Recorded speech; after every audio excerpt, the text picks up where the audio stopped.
Hey, welcome to Firescale Audiobooks. If you enjoy our audiobooks, please consider subscribing to the channel. Also, feel free to share your review in the comments section below. Khan stared at the two old men standing in front of him.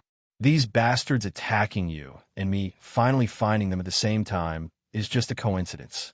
Nothing more, Khan said as he got up on his feet. The next moment, the elderly took out a pouch full of coins that were bulging out of it. He said, "Lad, take this as a gratitude for saving our lives. I don't have any other way to thank you at the moment. So please accept this." The elderly man pushed forward the pouch full of coins. "Keep it. I don't want your money." Khan declined. This raised the opinion of him in the eyes of both the men in front of him. Not only did he came in the last moment and save their lives, even though he did it to avenge his comrades, it was still an unforgettable deed. And then he declined the money as well. In their line of work, just hiring a bodyguard demanded an exorbitant price, and many merchants won't do it unless the profits were extremely well-paying. But when faced with life-and-death situation, many of these hired experts often chose to run instead of honoring their deal to protect the employer. Khan's gesture made it sure that he didn't appear in the last second just to fork out more money from them as a form of compensation. The middle-aged man nodded at his conduct. "Tell me, lad, what's your name?" The middle-aged man asked. "Khan," replied Khan with no other emotions on his face. This helped him maintain his image of someone grieving, but trying to control it on the surface. "I'm Marcus, leader of the Diamond Adventurer team." "Well, what's left of it anyway?" The middle-aged man. Marcus gazed back at the dead bodies of his fallen comrades. His eyes were wavering with grief, but he was maintaining a calm and patient look on his face. Like a true leader who must be able to control himself in any situation. His comrades, however, shedding tears at the bodies of their dead friends and team members. I'm sorry for your loss. Maybe if I reached here any sooner, some of your comrades could have survived," Khan said with an empathizing tone as if he too understood the loss. "Not your fault. You've already helped us enough," said Marcus. The elderly man decided to introduce himself as well. "My name is Nicola, leader of Black Griffin Merchant Enterprise." He reached his hand to shake. Khan shook his hand and nodded. "Do you have a place to go? Why not come with us?" Nicola asked. "Where's the nearest town from here?" "I've been in this forest for weeks now," said Khan candidly. "To survive in this dense forest for weeks on your own. No wonder you're so strong and good at killing," Marcus said. He already had judged Khan to be a trustworthy person, and he gave a side glance to the elderly man. "If you don't mind, you can come with us. I can help you get back to your home," said the old merchant. I don't have a home. Not anymore," said Khan with a crestfallen look as if remembering his fallen family again. "Accompany us. Then decide what you want to do next. Staying here is not safe," Nicola said with a caring voice. If not for Khan, none of them would be breathing now. He wanted to repay this favor in any way he could, and they too had their fair share of people to mourn. Khan nodded and joined the team. After clearing the battlefield and putting all their dead colleagues and comrades in different carts, the team of remaining survivors finally left off. For the next 2 days, they traveled without a problem. Khan kept it to himself and didn't converse with anyone much, including the old man Nicola, maintaining his image of someone grieving. The whole mood of the caravan was of loss and suffering, everyone grieving in their own ways except this guy who was just keeping up an act. Finally, after they reached well-paved stone roads and saw a giant city gate, only then did Khan's eyes show some interest. As he looked towards the giant city gates full of people going in and out, many demi-humans and the type of people he didn't even read about in any fantasy-related novel or story among them, Khan got curious. There were 3 things on his priority list now. Khan spoke to himself. Money, information, authority. The giant gates of the city were full of the crowd running to and fro, going in and out without stopping. A huge plaque was nailed on the top of the city gates. The first city Khan came to see in Vantria, ever since he entered, was called Flavit. "Stop. Identification first," said the guard on duty, who was donned in a well-fit armor suitable for a gatekeeper. "Let me handle this," said the elderly merchant Nicola. He went and talked with the gate guard, pointing his finger towards Khan, who was still half naked in the wolf hide. The guard gave an understanding look to Nicola and the old man secretly passed a small pouch of coins to the guard. "You may pass," said the guard, and their caravan moved along. The other guards didn't say or stop them either as they entered the city. It looked as if all of them had a share in bribes. Civilization. Finally, Khan saw well-made buildings and houses, entire streets full of people of different races, facial structures, and many unrecognizable species Khan hadn't seen or heard of before. There were some among the crowd that didn't walk, rather crawled on the stone-paved road, while some more than 2 to 3 legs. Khan could see that the buildings didn't follow any set type of architecture or design either. Some were made from hard stones, while some were made of lustrous woods and aesthetically pleasing to look at. Even though Khan did not know or understand any of the words or the language written on the top of these buildings and shops, his brain was registering and telling him their meanings thanks to the all languages knowledge blessing he received from Kravel, the war deity. He too realized that when he was speaking with others, his mouth movements spilled very different words and languages he didn't even know. Just that the mind connection was telling him that he spoke was something he too understood. He had broken the language barrier he'd have to surpass if he wanted to mix inside this new world. Khan thanked Kravel again in his mind. After going through a long distance and crossing various streets, finally their group stopped around a large building with multiple doors and people coming and going out of the building, which was as big as a complete football ground and had gates in all 4 directions. The Adventurers Association. Marcus went inside the building and later came back with over a dozen of people who looked like the staff of the organization. They started unloading the bodies of the deceased that died in the bandit ambush. Just then, Nikola, along with a young man who was of the same age as Khan, walked behind him. "By the way, this is my son, Elenev," said Nikola. The young man beside Nikola finally spoke. "Thank you for saving our lives that day. I didn't get to thank you properly because it was my first time watching something. So, to this, Khan stopped him midway with a hand gesture and spoke. Understood. Nobody can digest it the first time. Khan, what will you do from here? You said you don't have a home or a place to go a couple of days ago, asked Nikola. No idea. I've only lived a life as a mercenary since childhood. The only thing I'm good is killing people and monsters alike, Khan said in a worn-out manner. He was faking his background right on the spot, which would also justify how he was really good and organized while killing those bandits one by one. Why don't you come with us for now? I can offer you a place to stay and get used to this place. I still haven't repaid you for saving our lives. Nikola reminded again about his previous proposal. Thank you. I really appreciate it, nodded Khan. This was what he needed the most right now. A place to stay and make his future plans. Great. This way, we'll get to know each other better as well, said Elenev. He too was very thankful to Khan and wanted to help him out after hearing from his father that Khan was alone and lost all his friends and family to the bandit attack. By the way, what does your merchant enterprise sell? Khan asked as the dozen of carts they rode until now were big enough to carry a lot of goods, and apart from the two they used for the dead bodies, the rest were completely full. We dabble in all of them. Food, weapons, medicine, and rations. We even have our own blacksmith shops in the city. The carts have resources and even weapons we bought from small villages which we'll sell in our shops later, replied Nikola with a proud expression. Wow, that must have taken years to build and solidify your enterprise, Khan said in admiration. He was an accountant in his previous life. He knew how hard it was to open a business and keeping it afloat, let alone making profits out of it. And to manage all these different sectors in the business, one had to work very hard and very efficiently. Just one wrong move was enough to ruin it all. We have to bring some people to carry the carts back to our warehouses, so it will take some time.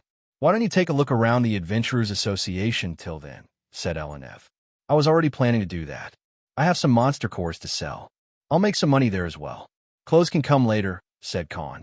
Okay, we'll see you later, said Nikola, and left with his son. Khan entered through the giant door, and surprisingly nobody stopped him. As soon as he entered the inside of the Adventurers Association, he looked towards the crowd sitting inside the huge hall. At the end of it were receptionists engaged with various adventurers. Amongst the crowd, Khan saw some werewolf beastmen elves, some who looked like lizard men, and even a guy with nothing but a giant eye in the middle of his face like a cyclops. Khan walked towards one of the vacant counters, where there was an old man around his 60s. I have some monster cores to sell. What's the procedure? Asked Khan. The old man looked at Khan and his attire, surprised. Sorry, but we only deal with registered adventurers, said the old man who resembled Alfred from Batman movies a lot. How do I sign up? Asked Khan. Identification, and you'll have to go through our assessment first. If you pass, you'll be officially registered as part of Adventurers Association, replied the man with no expression on his face, as if he had uttered the same line millions of times. I don't have any. Never needed it before. Is there any other way? Asked Khan. That's a bit of a problem, said the old man. Just then, a voice rang from behind Khan. Boy, get out of the way. I'm in a hurry. Khan turned his head to his back and saw a blonde girl clad in full-body armor resembling that of a knight. Can't you see I'm talking here? Besides, I came here first. Khan replied and turned his head back toward the old man. What important things a barbarian like you have to do? Just do them later after I'm done, you disgusting caveman, said the girl again. Khan rolled his eyes and didn't mind the banter as he continued to talk with the receptionist. However, their little argument brought the attention of the nearby people, some looking pitifully at Khan as if he was going to suffer dire consequences for rebuking the girl. Another one, sighed a bald man who was sitting on a bench across the room. Hey, are you ignoring me, you fucking imbecile? Roared the girl. Khan got pissed at this point and turned his head towards the girl. Hey, princess, don't you know the basic manners? You get in line and wait for your turn, Khan said with an annoyed expression on his face. Suddenly, the entire hall went silent. Even the receptionists working on other counters stopped their tasks. You, what did you just call me? The girl pulled the sword out of the sheath that was hanging on her waist. Princess. What? You don't like compliments. Or should I call you gorgeous instead? Replied Khan with a solemn expression. You bastard. I'm a man, said the girl. The man. Author. It's a trap. What? You're joking, right? You're too pretty to be a man, Khan said with a surprised tone. Fumes of rage came across the face of the girl who was claiming to be a man. At this, suddenly the crowd burst into laughter. Ha! Too pretty to be a man. That's a new one. Ha ha ha. Many amongst the crowd started laughing at the blonde who was pointing the sword tip at Khan at this point. The old receptionist behind the counter sighed. Don't make trouble. It's just a misunderstanding, he said to the blonde pretty boy. What did you say? Don't you know who I am? Do you want to get your bones broken by our adventurers team, you old bastard? The blonde guy shouted and trembled with rage as if he was going to jump on the old receptionist the next second. Khan had enough of it already. He asked the old man, Is it allowed to beat someone inside the association building? The old man was stunned, but quickly replied, No, not as long as it injures anyone gravely. I see, said Khan candidly. You think you can beat me, you fucker, the blonde shouted. Slap. A loud noise of a crisp slap sounded in the hall, many people having their mouths open and some rooted on the spot. In front of Khan lied the blonde guy who was cursing him for no reason.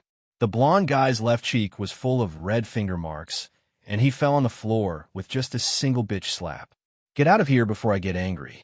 The entire hall of Adventurers Association had pin-drop silence. The blonde guy got up and charged with his sword pointed towards Khan's abdomen. Khan quickly sidestepped and sent out a punch in the guy's abdomen instead. His reaction time and the attack were very fast. Many couldn't even see it properly. Bang! The sound of metal and floor colliding rang. The blonde man lied on the floor 5 meters away from Khan. That one punch alone was enough to fling him back. The blonde guy got up, his body trembling, and barely managed to stand up. He looked towards his armor and saw a big fist-like dent that was caved in. This punch would have put him close to death if not for the metal armor. Just you wait here. I'll see if you can stand on your feet after I'm back, said the blonde guy, and ran out embarrassingly. That wasn't very wise, young man. He's the younger brother of the leader of Groundhog Adventurers team. They're very powerful, and barely 2 other teams can rival them. This guy won't let this incident go. It's better if you leave now, said the old receptionist with concern on his face. What about the registration? Khan asked as if what happened just now didn't bother him. Come some other day. It's not safe for you to be here any longer. We can't protect you as soon as you leave the premises of the association. It's better to get a head start and hide, said the old receptionist. Do me a favor, at least give me some money for these. I don't have a single coin on me, said Khan, and passed over half a dozen red monster cores to the old man. Understanding his situation, the old receptionist didn't preach about rules. He too liked Khan for standing up against the blonde princess guy who was bad-mouthing them both. He quickly took out a pouch with dozens of coins in them and passed them to Khan. Go find some inn or guest house to stay out of trouble. They won't go searching around through the entire city just for one person, said the old receptionist. Thanks, said Khan as he grabbed the pouch and left the building. He didn't think about waiting for Nikola and Elenev, as this incident wouldn't bring anything good to the father and son duo. They were honest merchants after all. After watching the old receptionist and people across the hall, Khan got the hint that he had picked up a fight with someone he shouldn't have messed with just by the expression of the people present there. He wasn't stupid enough to get an innocent bystander mixed in his fights. Khan went to a nearby clothes shop and brought himself some clothes. A brown shirt and black pant combo, with boots that perfectly fit him. He was no longer a half-naked man. He finally felt like a normal human being again. His next stop was none other than the city library. What he needed first was information about the world of Vantria. Otherwise, he'd be out of the loop many times, and won't be able to answer many questions of his origin or basic knowledge that was already in the populace. That'd raise many suspecting eyes. After asking around many citizens, Khan finally reached the city library. The place was half the size of the Adventurers Association, but already too big for a library. After paying a small fee, Khan entered inside and asked for books related to the history of countries and information about the demographics of the place he was in. Khan found his eidetic memory from his previous life kicking in again. Khan was relieved to notice it and sped up his search for all the useful information. He spent the next 4 hours reading through all the books about countries and general knowledge-related records. Khan had no words to describe the information he gained. This wasn't just random ice-sky world. It transcended beyond anything Khan had heard or read in his previous life. Vantria had a total of 15 empires. Each one was as big as a continent on Earth. 11 of these empires worshipped different gods, none worshipping God of darkness at all. All these empires were ruled by different species and had the doctrine of these gods practiced throughout their history and cultures. Elven Empire worshipped God of life. Dwarven Empire worshipped God of fire. Beast Empire served God of earth, etc. The remaining 4 empires did not worship or serve any god on the paper. One empire was ruled by the mythical and mountain-sized dragons, who were the strongest beings in the entire world. They did not get mixed in with other empires and didn't allow any form of contact with outsider species as well. One empire was literally underwater, as it was the sea itself, no different than Atlantis from the Aquaman movie. The most recently formed empire was none other than the Demon Empire, which served and worshipped the demon god. It was formed around 500 years ago. However, Khan did not find any detailed information on it. This empire was currently at war with 4 neighboring empires. And then the last one was none other than the empire Khan was sent to by God of Darkness, the Rakos Empire. Even in the Rakos Empire, Khan was currently situated at the edge of the empire. And what Khan found about the history of his current whereabouts surprised him even more. The forest he was sent in was the biggest forest in the entire world, spanning more than 80,000 kilometers. Yet no empire dared to take control of it, as it had too many monsters and, according to some rumors, few god-beasts living in it. The Rakos Empire wasn't ruled by any particular race or had no royal family controlling it. It was based on a democratic structure for governing similar to many countries on Earth. And that's why there were no limitations on any particular race, species, and ethnicity. God of Darkness, indeed, sent him to a place he could gradually fit in and grow stronger. In Rakos, preaching or creating any religious organization, such as churches and temples, were prohibited and punishable by death. There were no exceptions, as the empire believed in equality regardless of origins, and bringing in factors such as religious views and beliefs regarding the supremacy of a particular species or class of people would breed nothing but chaos. The empire had gone through many wars and coups to reach where it was now. This was just very convenient for Khan, who needed a place to hide and build his strength over time until he could protect himself even against the entire world. The language they spoke in Rocco's empire was Flavan, a language derived from the first ever empire that existed in the world of Vantria, but now forgotten by history. And the established currency was Dramus. As the sunset fell, Khan finally left the library and decided to look for Nicola's Black Griffin merchant enterprise. He needed a place to stay after all, but after walking a few miles, he suddenly stopped, his expression turning somber and his eyes turning wary on the spot. His face turned that of rage, because at this moment his survival instinct ability was warning him. He had a couple of eyes looking at him from the shadows, full of killing intent. Khan could not see anyone in his surrounding that exuded any malicious intent towards him. Yet he couldn't afford to be careless either. Khan changed his direction and headed towards the outer areas of the city. After finally exiting the city from one of the gates, Khan started running towards the dense tree lines and grounds that weren't occupied and were out of reach for city security to interfere. He finally stopped amidst these tall trees as he found a suitable place big enough to contain a fight. As soon as he stopped, several footsteps could be heard from behind him. A couple of people appeared out of nowhere as if they were invisible before. Assassins. These people took out daggers and surrounded Khan, not letting him escape. Khan, on the other hand, simply waited as if he was expecting someone. Just a couple of minutes later, more than 10 people joined the assassins. All of them looked just like the adventurers he saw earlier today. Master Ilya, bringing so many people just for one guy. Don't you think that's a bit of a stretch? A man donning mage robes asked. From behind him, a familiar figure walked in, covered fully under metal armor and a well-crafted sword in his hand. Did you really expect to live long after provoking me, you bastard? Said the figure. It was none other than the blonde guy Khan beat inside the Adventurers Association Hall. I'll give you a last chance. If you lick my boots and cut off both of your legs, I might let you live, said the blonde guy with a condescending look on his face. Khan didn't falter or was scared in any way. He said, with just you guys, you don't have the skills to make me beg in front of you. Ha. This guy must be so scared that his brain doesn't work anymore, said one of the adventurers. The other armed men started circling Khan and took out their weapons. Khan, however, stood firm and had no hesitation in his eyes. His broad shoulders and warrior-like build appeared akin to an immovable mountain.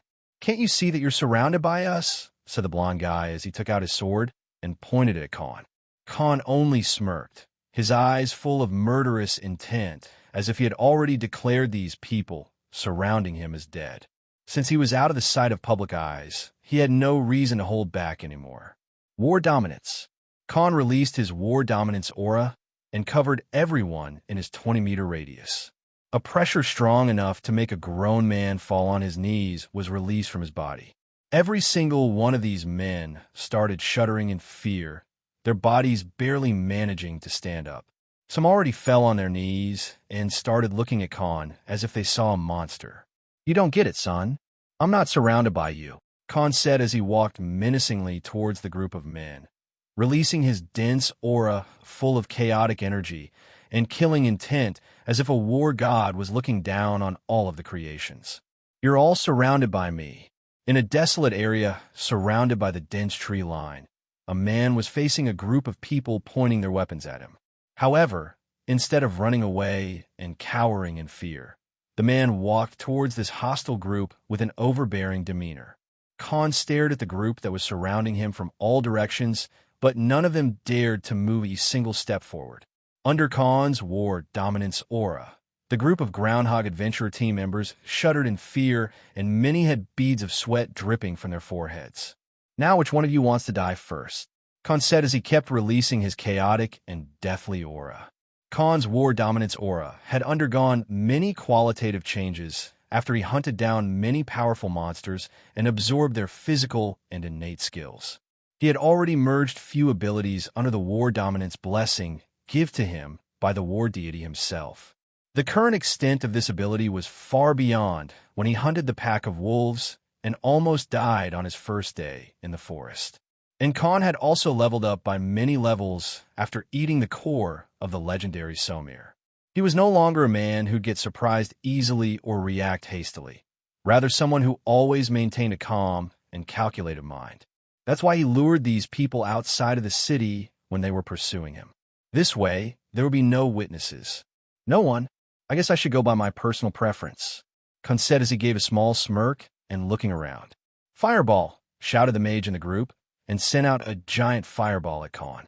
Khan, who had both his survival intent and hunter's intent active at the moment, sensed it as soon as the mage started casting the spell. Khan quickly used the side hopper ability he created after he combined the long stride and sprinter ability during the previous 2 days when he was traveling towards the Flavit city with the caravan. Bang! The giant fireball finally hit a human body. Just not Khan, but the man that was standing behind him. What this, said the mage. His spell was really fast, and his aim was accurate, but he hit his comrade instead of Khan. Nice! Casting time is short, and accuracy is very good as well. It'll be useful for me. Suddenly, the mage heard a voice that came from his right side. The man who spoke was none other than Khan. Ah! Help me! Shouted the man who was hit by the fireball as his entire body started burning on the spot. Wails of a man being burned alive resounded in the middle of the dense tree line. Everyone present had an ashen expression on their face. You bastard! Shouted Ilya, the blond man who brought these people to kill Khan. Suddenly, the locket he was wearing let out a blast of energy, and the blond man finally broke through the pressure of War Dominance aura and charged at Khan. Some people just don't learn, do they? Sighed Khan. As soon as Ilya came in Khan's proximity, he swung his sword right at Khan's neck. Swoosh! Suddenly, the tall figure disappeared right in front of his eyes. Already told you, you don't have the skills. A voice came from behind Ilya's back. At this time, the mage finished chanting some kind of spell and created a flower-shaped magical formation that spread around the surrounding area and nullified Khan's War Dominance aura. Khan, who felt his War Dominance aura suddenly fading, gave a surprised look. All the people who were rooted on the spot under the immense pressure finally felt their bodies become light and able to move again. Terrifying. The man in front of them was terrifying. Oh, so it can be countered? Or am I not strong enough to maintain it when someone interferes? The War Dominance blessing only works at the physical bodies of the targets. But if the targeted individual has an object with magical skill or an innate ability to break the pressure exerted, then the ability will not work on that individual. The system, which had been silent in the past 3 days, finally spoke again. I see. So that's how the mage escaped. Khan spoke to himself and started running towards the recovering as he activated his newly synthesized offensive ability after mixing Alpha Wolf's claws and Blue Lion's claws, one of the monsters he hunted in the forest with the help of Rudra. Khan's hand turned into a black and blue pattern claw, and a layer of hard metal-like skin covered his entire arm. Khan named this ability Ripper Claw, simply because it was enough to rip through any steel or metal armor easily. As both his arms turned to that of a monster, the surrounding adventurers who were just about to start running at him stopped midway. What the hell? Is he some kind of monster? Yelled one of the people. Don't keep staring at him. Attack him together, shouted Ilya as he fully released some kind of offensive ability that made his sword and his entire body glow red. The archers in the group took out their arrows dipped in some type of green poison and started shooting at Khan. Khan, who was already expecting such attacks, hopped from one side to another and evaded these arrows without a problem. His survival instinct blessing was acting as his own spidey sense, letting him feel the oncoming attack and murderous intent directed at him. Swish! Khan disappeared from his position and appeared right next to the mage who broke through his War Dominance aura first. Let's start with you. Khan dashed at the mage and put his claws through the man's chest and ripped his heart out. Mages truly have no defense, said Khan and charged towards the close-by swordsman who was just taking his sword out of his sheath. Rip! Before the man could even take out the sword completely, Khan appeared in front of him and swung his left claw at the man's neck, taking out a chunk of meat from his neck as he swept past the man without even looking. A small spray of red blood gushed out of the man's throat as he fell on the ground, completely horrified and surprised to even register how quickly Khan sliced through his neck without even giving the man a chance to defend. Clang, clang, clang. Sound of metal and something extremely hard clashing together rang, and one by one, the bodies of these adventurers who had planned to ambush Khan fell on the ground. In just 20 breaths since the mage broke through the war dominance pressure, more than 8 people died at the hands of Khan, who looked like a ferocious beast hunting them one by one. His movements were no different than a predator beast, taking out his prey one by one with its swift dashes and deadly claws. Every hit was aimed at a vital point, and he'd make sure that his claws hit deep enough to kill the man on the spot. The remaining 5 people were so scared that their bodies were shivering with fear and their hands trembled so much to even hold their weapons properly. A monster. The man they thought was a weak nobody turned out to be a monster.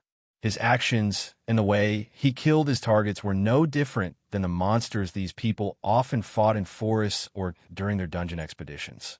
Khan's eyes were glowing red at this point because of his hunter's intent ability being active, which made him look nothing like a human. His hands were drenched in red blood and the droplets dripping from his sharp claws. "Run!"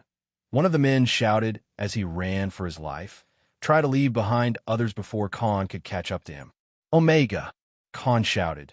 Suddenly, a giant 4-legged creature leaped out of his shadow and ran towards the man running away from the crowd.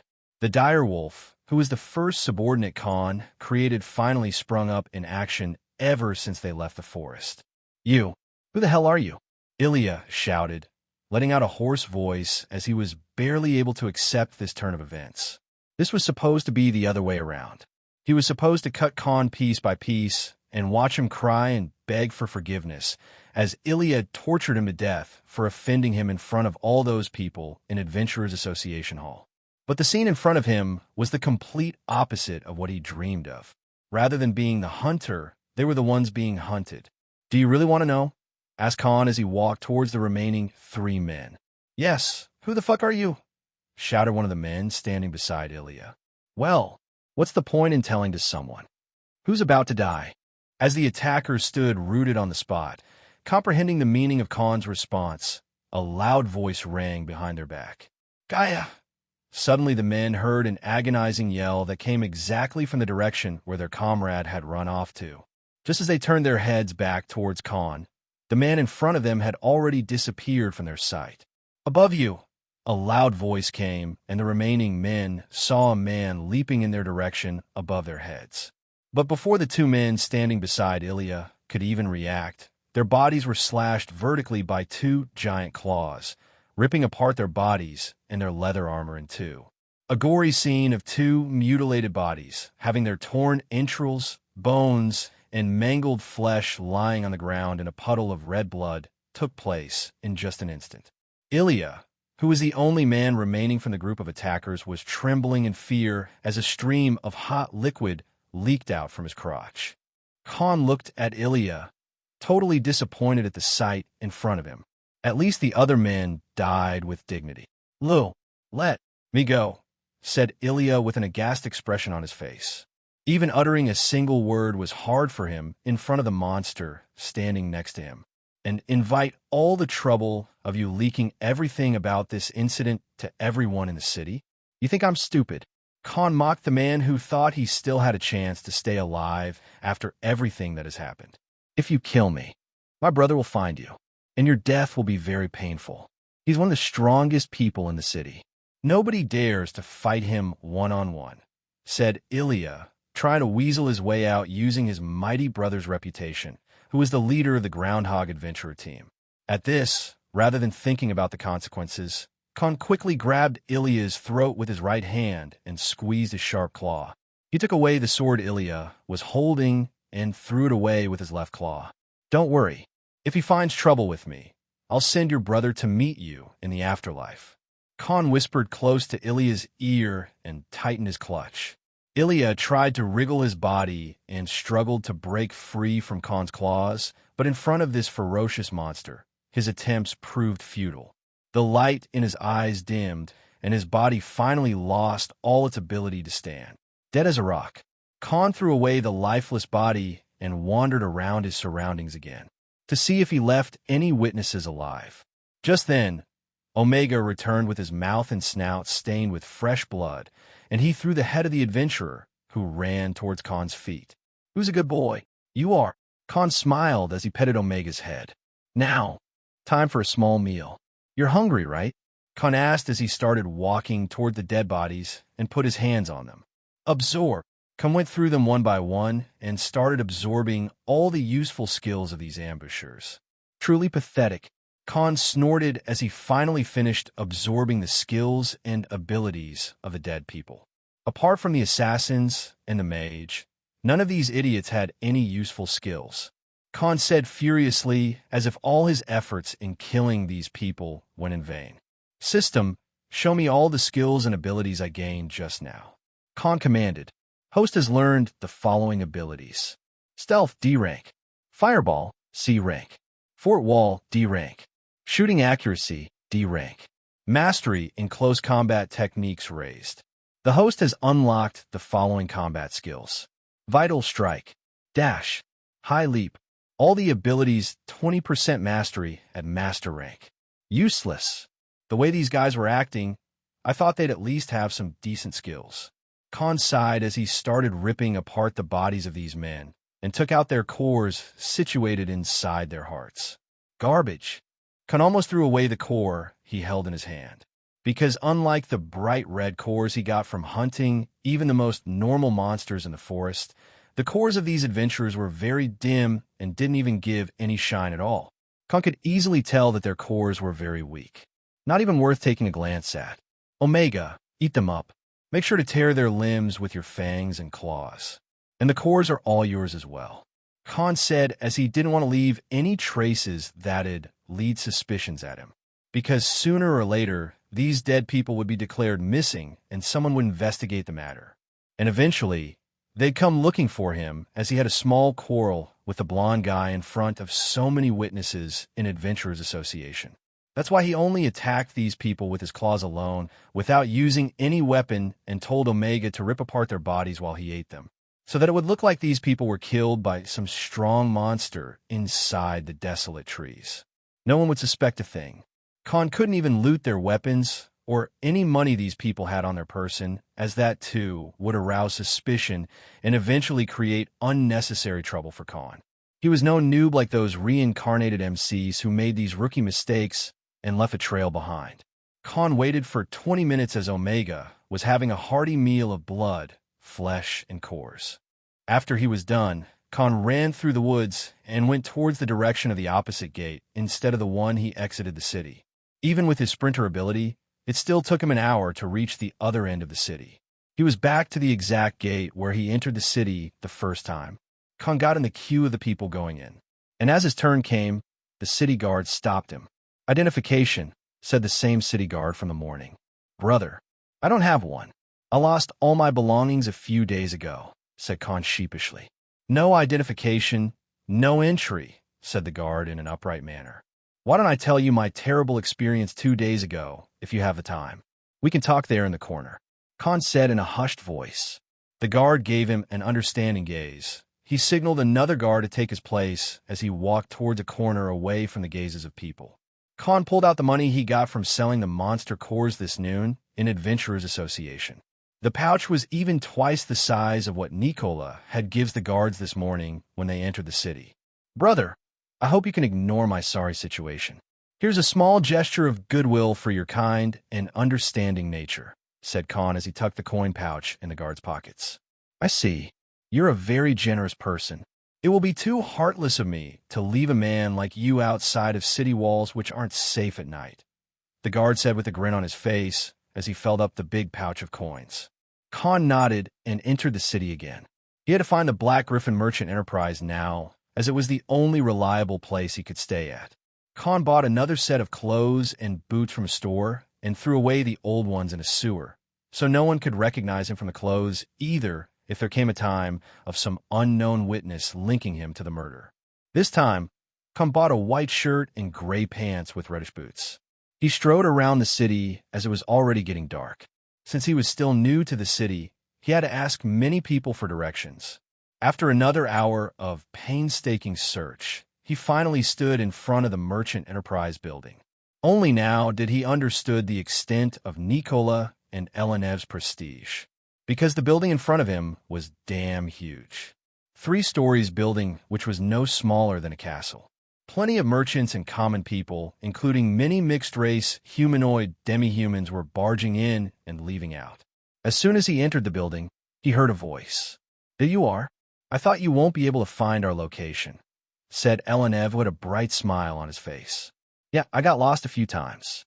This city is too big for my taste," laughed Khan as he shook Elenev's hand. "I heard you had some trouble at the association. People told us when we asked about where you went," said Elenev with a worrying gaze. "Nothing big, just some rich guy picking up on me for no reason.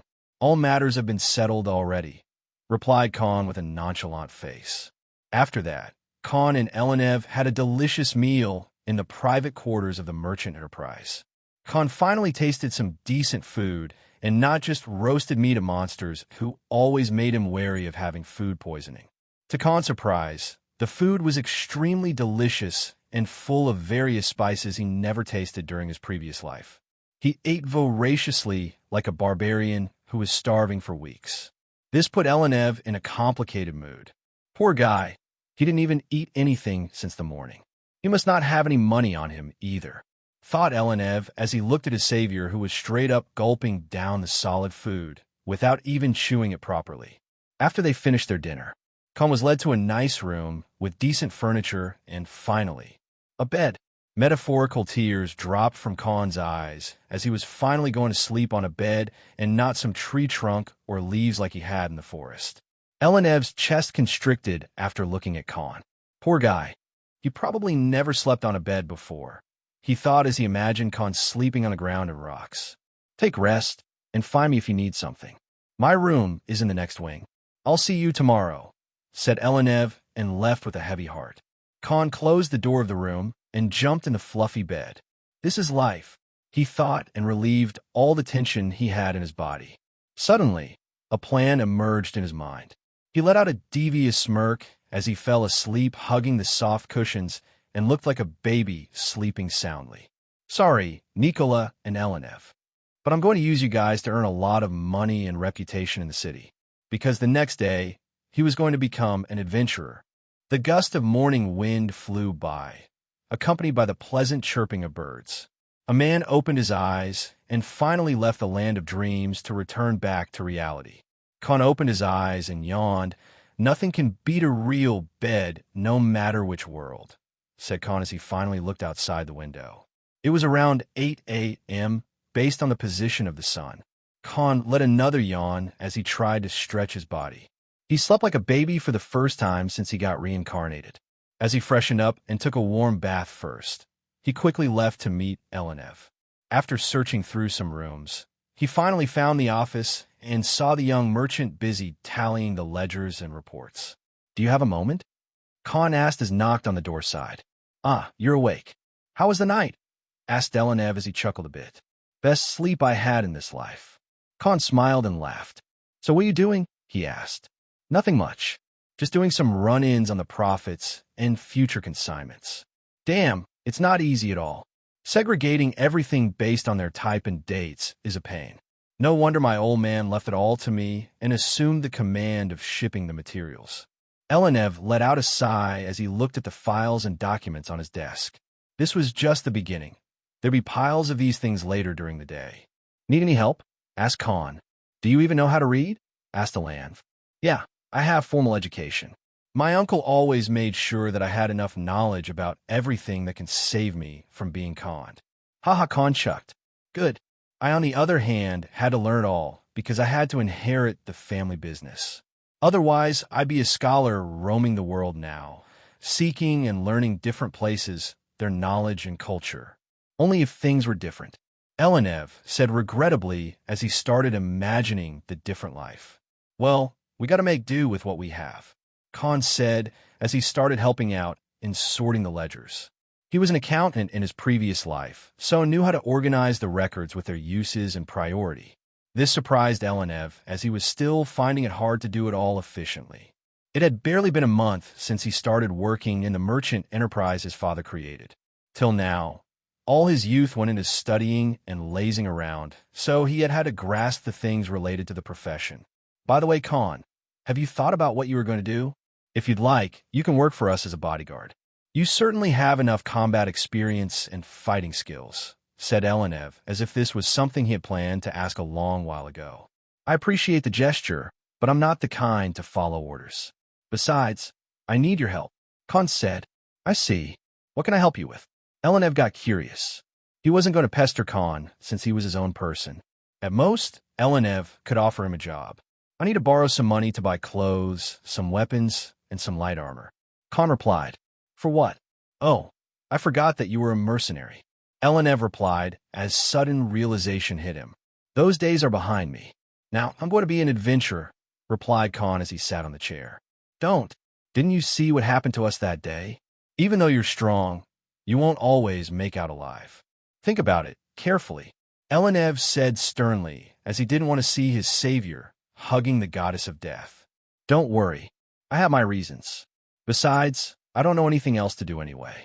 Here, I can at least run away when my life is in danger, and I won't have to protect someone other than me.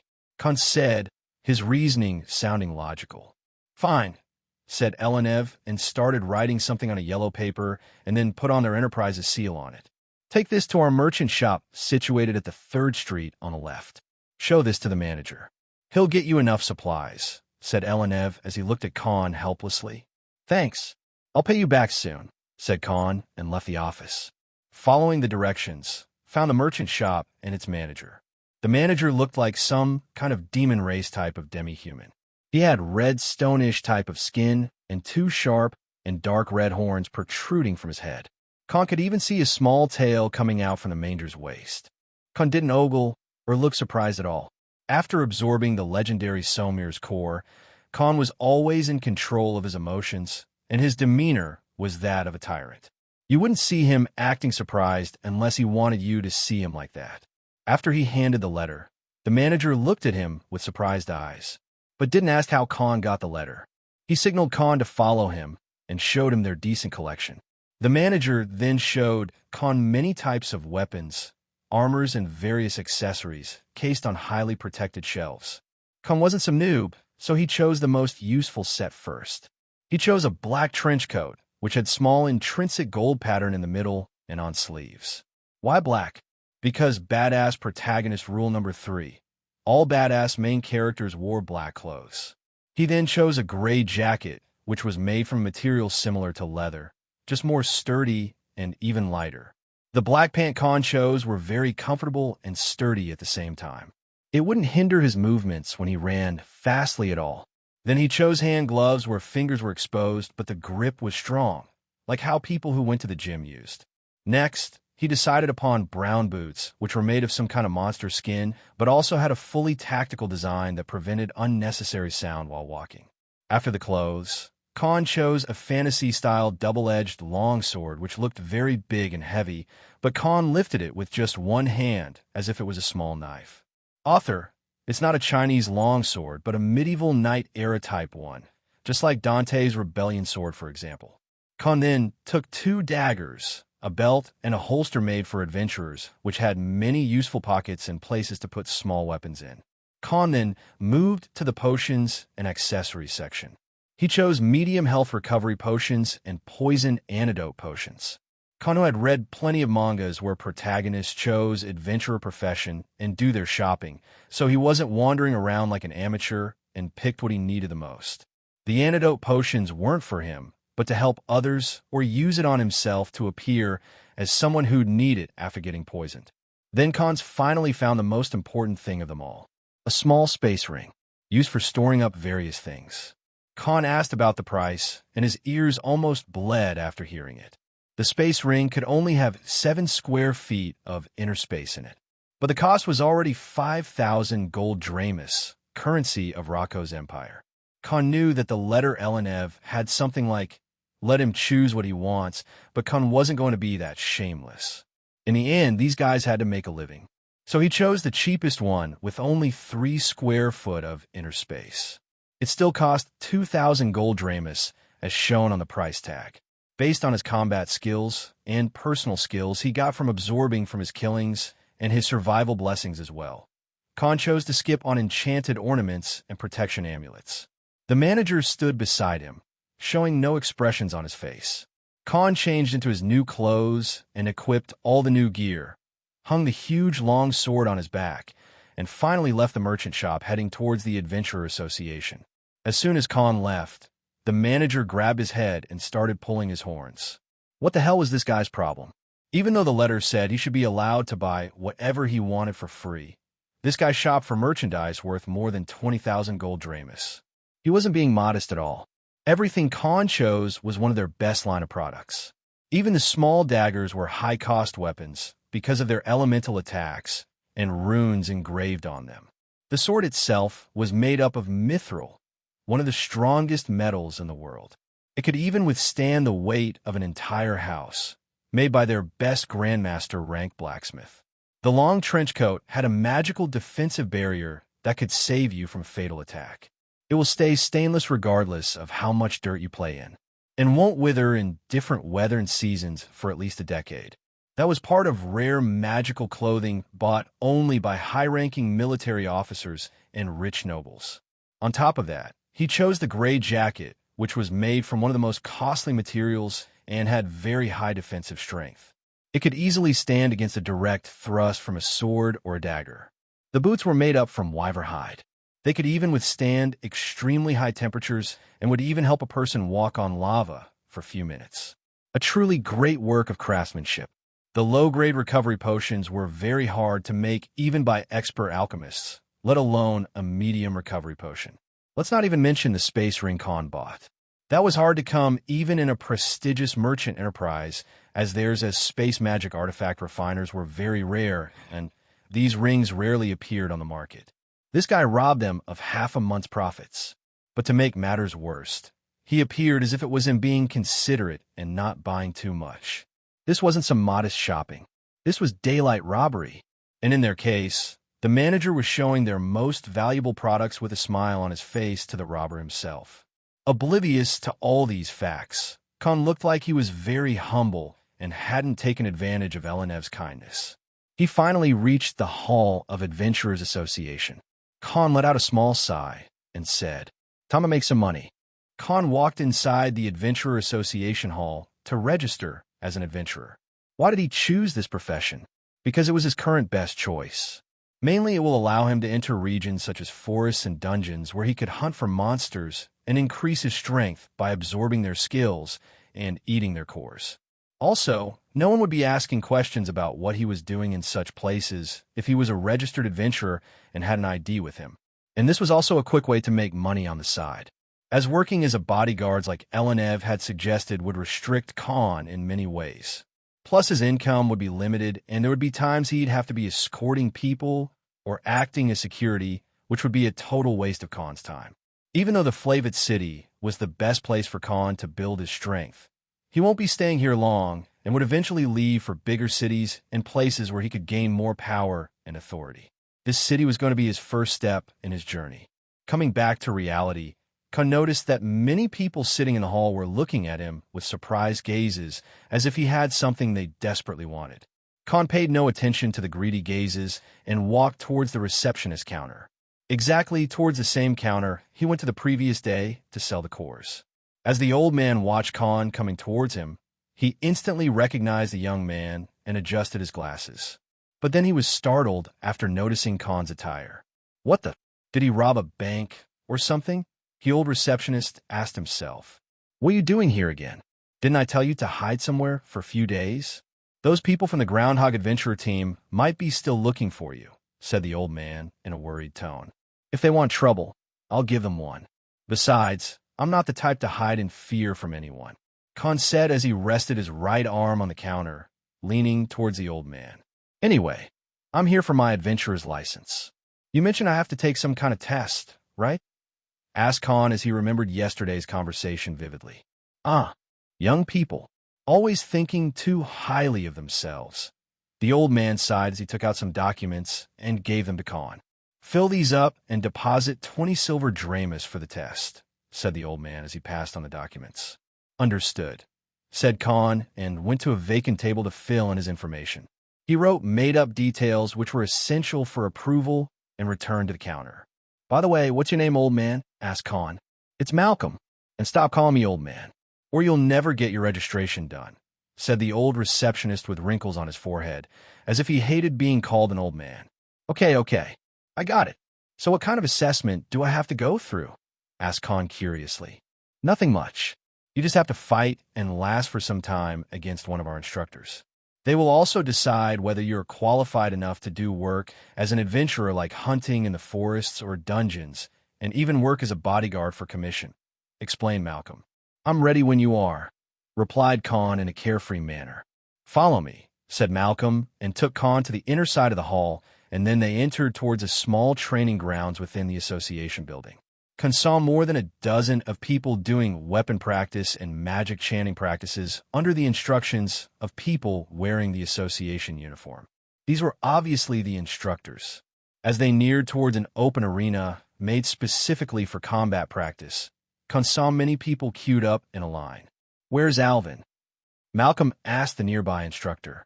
He called in sick today, saying he won't be able to come to work for a few days, replied the nearby instructor. Sick my ass.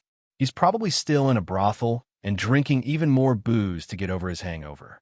That bastard is never reliable, shouted Malcolm. Just then, a solemn voice came from behind where they were standing.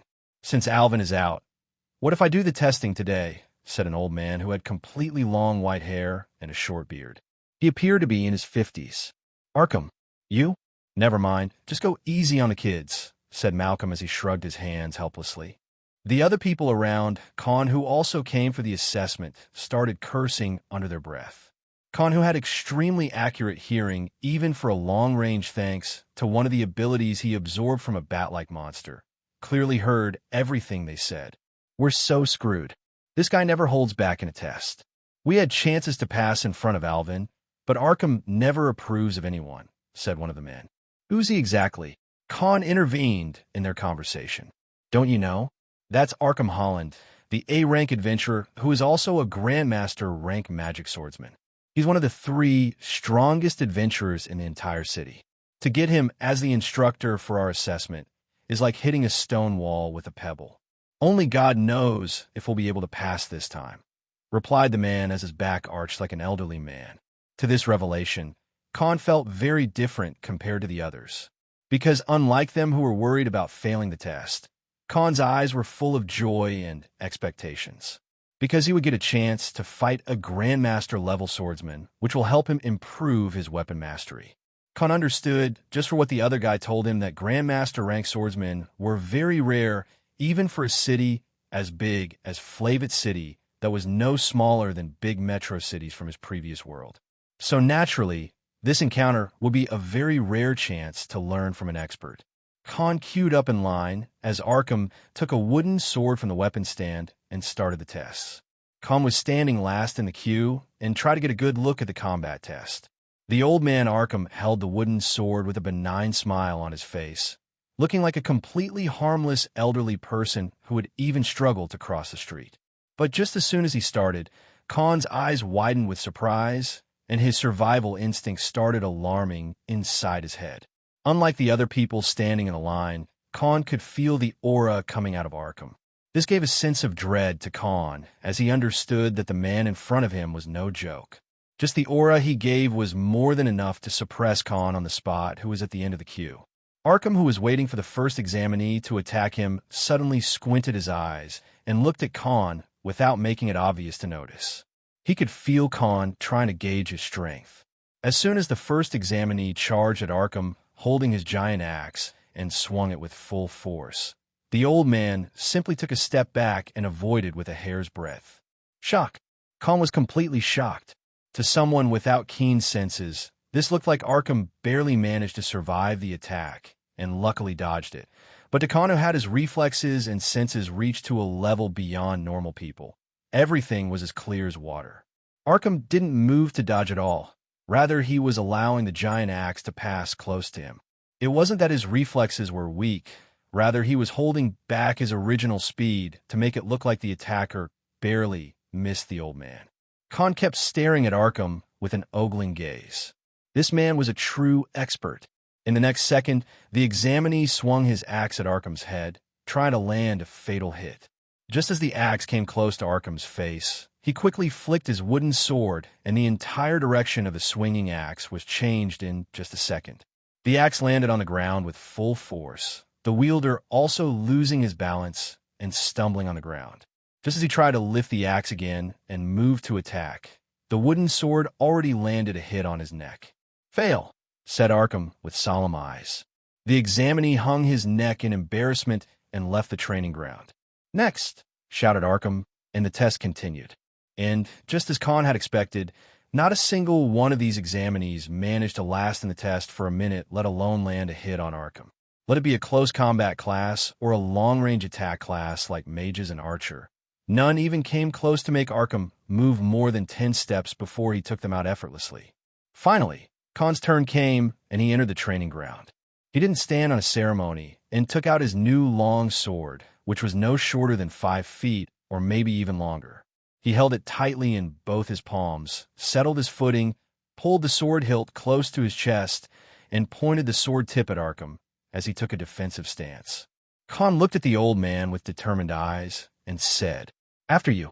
Khan didn't stop there. He adjusted his footing to not leave an opening and twisted his body in a circular motion, using the momentum of his body to pull the sword out of the ground and making a horizontal slash at the old man. To this, Arkham only sidestepped and parried the attack again with a flick of his wrist. Khan started using his side hopper ability to dash and attack the old man from time to time, even forcing the old man to take a few steps back with his heavy yet quick attacks. He aimed for Arkham's vital points as he kept running and attacking the old man from different angles again and again. The Khan, who was barely managing to hold against Arkham till now, was suddenly pushing the old veteran from one side of the training ground to another, his attacks becoming more deadly and precise with time.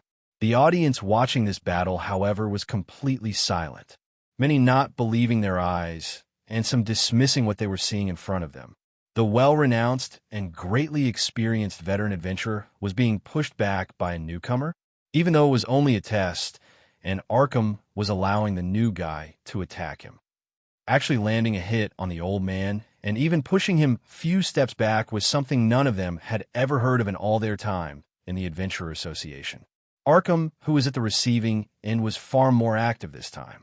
He was no longer just flicking his wrists and parrying the attacks, rather using both of his hands and taking a proper defensive stance while defending against Khan's brutal yet very quick attacks. To his surprise, the young man in front of him was getting better and better as time was passing. His movements were no longer that of an amateur, but a skilled swordsman.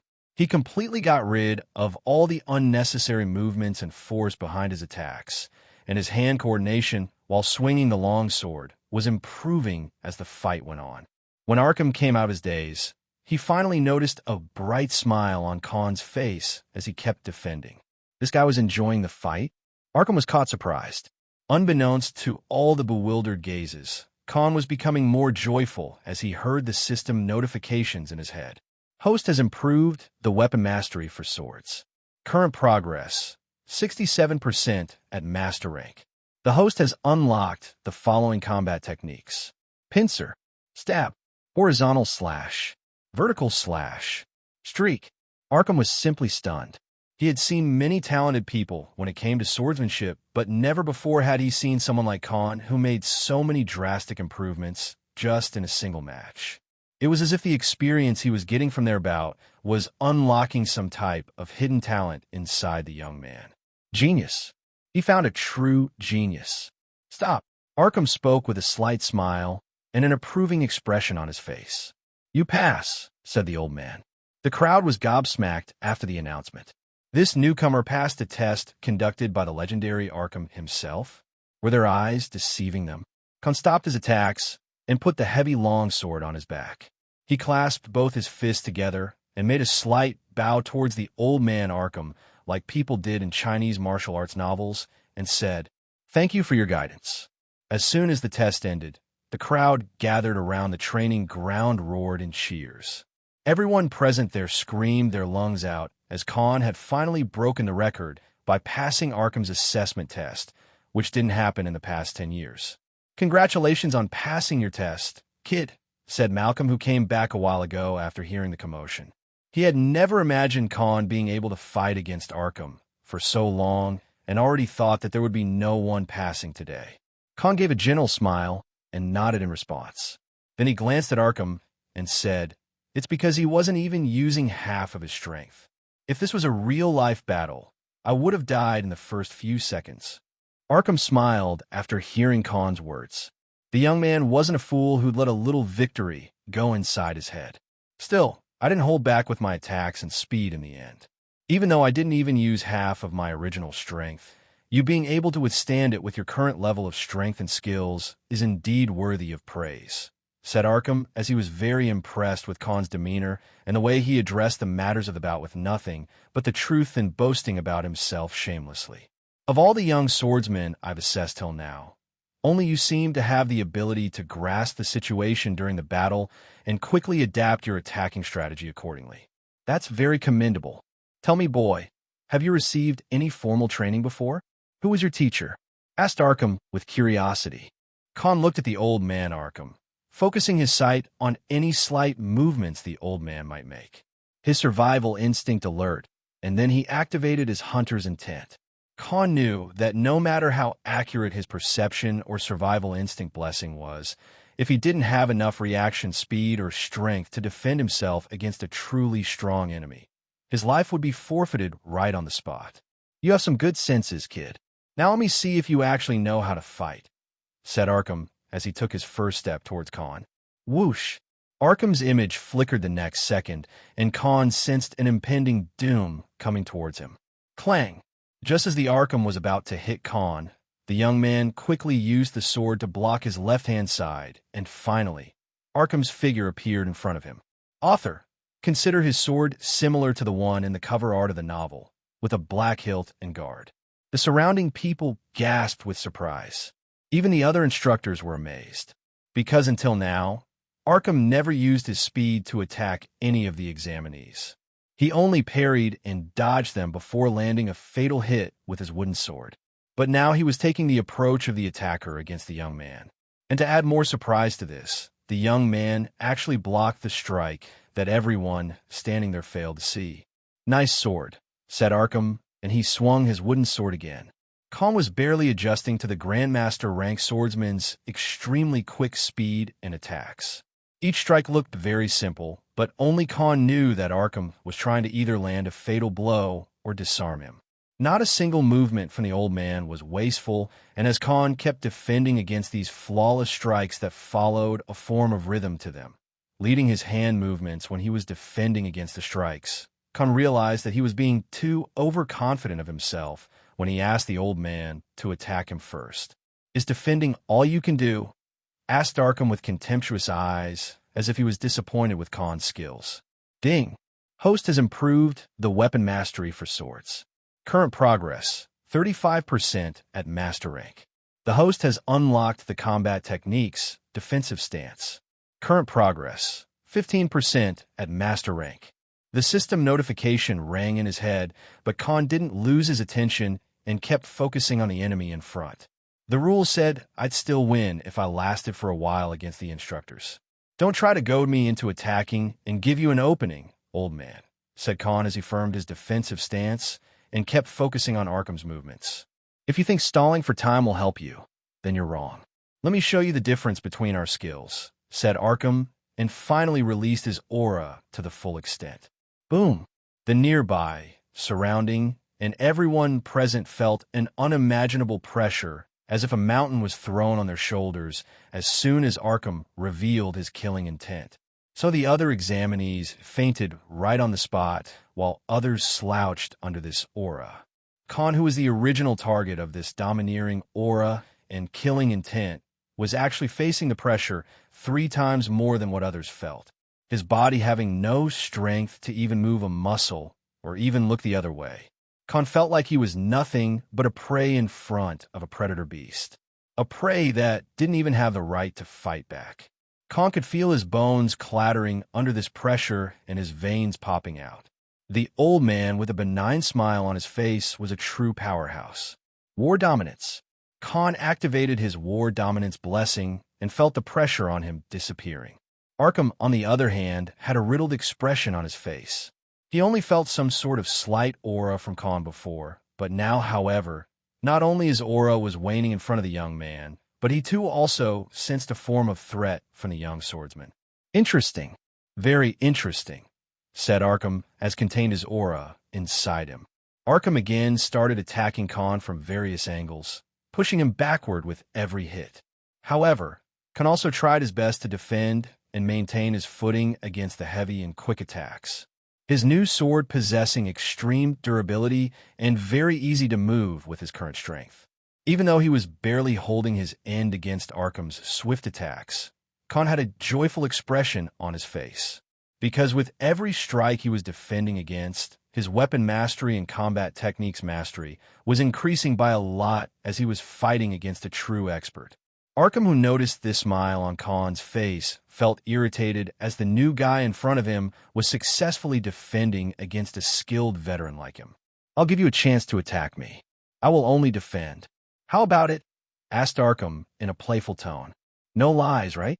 Because unlike me, you have a reputation to protect here," said Khan as he gave a light smirk. "System, show me the current progress." Khan commanded the system. Host has improved the weapon mastery for swords. Current progress, 49% at master rank. Defensive stance combat techniques. Current progress, 40% at master rank. Khan heard the updates and decided to go along with Arkham's proposal. Because he won't be able to improve his weapon mastery and combat techniques mastery by defending alone. He had to attack as well to improve his skills. Otherwise, he'd be just swinging a sword like an idiot in a real battle. He had to use this opportunity to learn some true sword skills. "I'm coming," shouted Khan and charged at Arkham. He quickly swung his long sword vertically, trying to land a lethal hit at the old man. Tang! The sound of metal and stone banging resounded in the training grounds. By now, over 100 or more people who were either practicing or giving their tests in the adjacent training grounds were immersed in looking at Khan and Arkham's fight.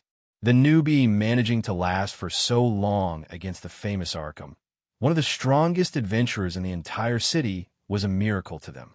There was a huge crack in the floor where Khan's sword just landed. Arkham had parried Khan's brute attack in the last second effortlessly. During the attack, Khan noticed that even though Arkham was using a wooden sword, there was a layer of protective aura or some kind of barrier that was covering the sword. And the source of it was none other than Arkham. Is this what they call a magic swordsman? Khan asked himself, because no way his sword wouldn't be able to break open a wooden sword with a single hit. Not only was made of extremely good quality materials, but it was also very sharp and heavy at the same time. So Arkham, using some sort of skill or magic that was enforcing the wooden sword, was the only explanation he could think of. The hall was completely silent as soon as an overbearing and majestic voice of the president of Adventurer Association echoed inside the hall. Suddenly, half of the people present in the hall bowed in respect towards the mage who was descending from the stairs. "Solomon, my brother and men were killed yesterday. We just found their bodies this morning outside of West City gates. I need to find the murderer, and this man is a suspect," shouted Stragaber, the giant man and the leader of the Groundhog Adventurer team. "That's President Solomon for you," said Arkham, who's standing right behind the mage, as he did not like Stragaber addressing the middle-aged elf without honorifics. President Solomon raised his hand and stopped Arkham midway as he gazed at Khan and then Stragaber. "That's your personal matter, but it give you no right to cause a commotion here. Besides, do you really think you could do whatever you want or kill anyone inside Adventurer Association while I'm here?"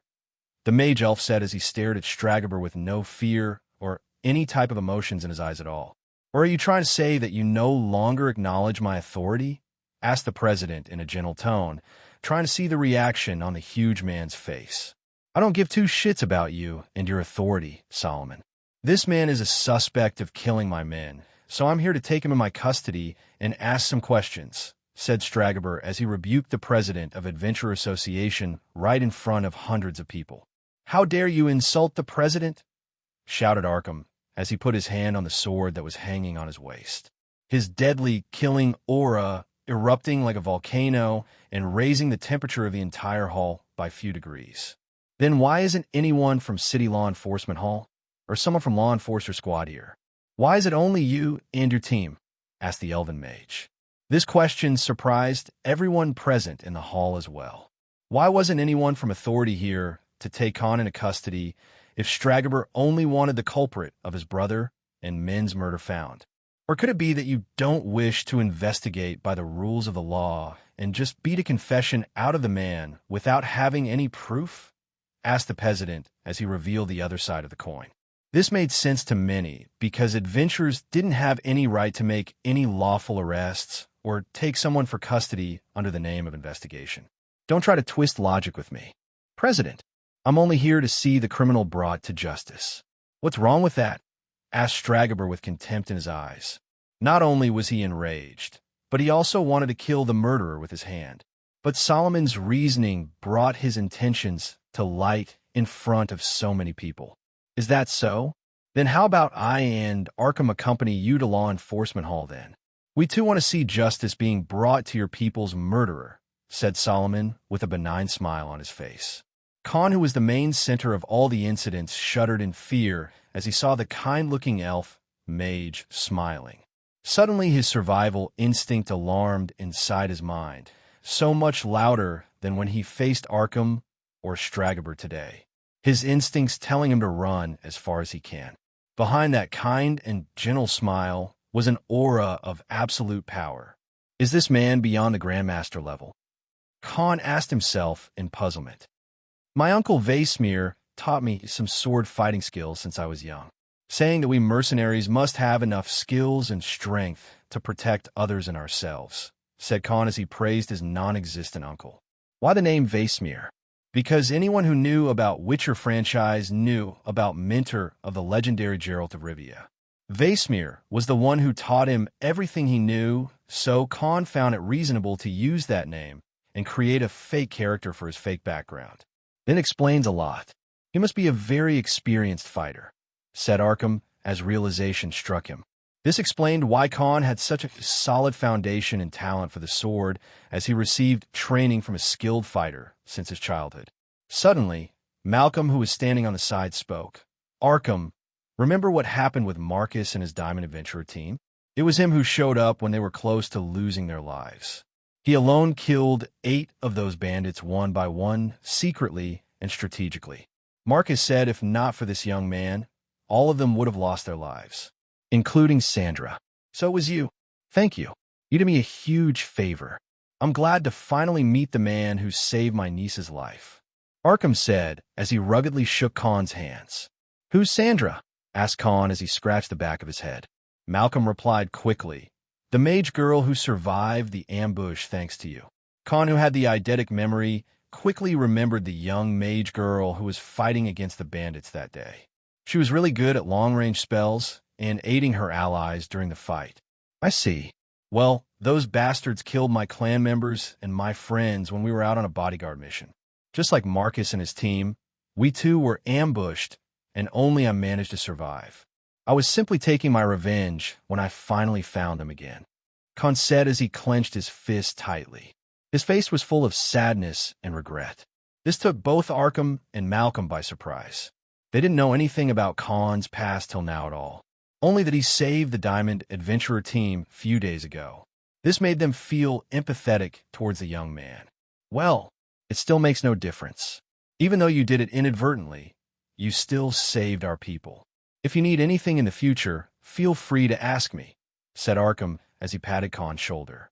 He now started liking this boy even more after knowing about his background and how he saved his only niece's life a few days back. The crowd around them had dispersed at this point, and everyone went on their ways, their blood pumped after watching the enthralling fight. many grabbing their weapons and practicing with vigor.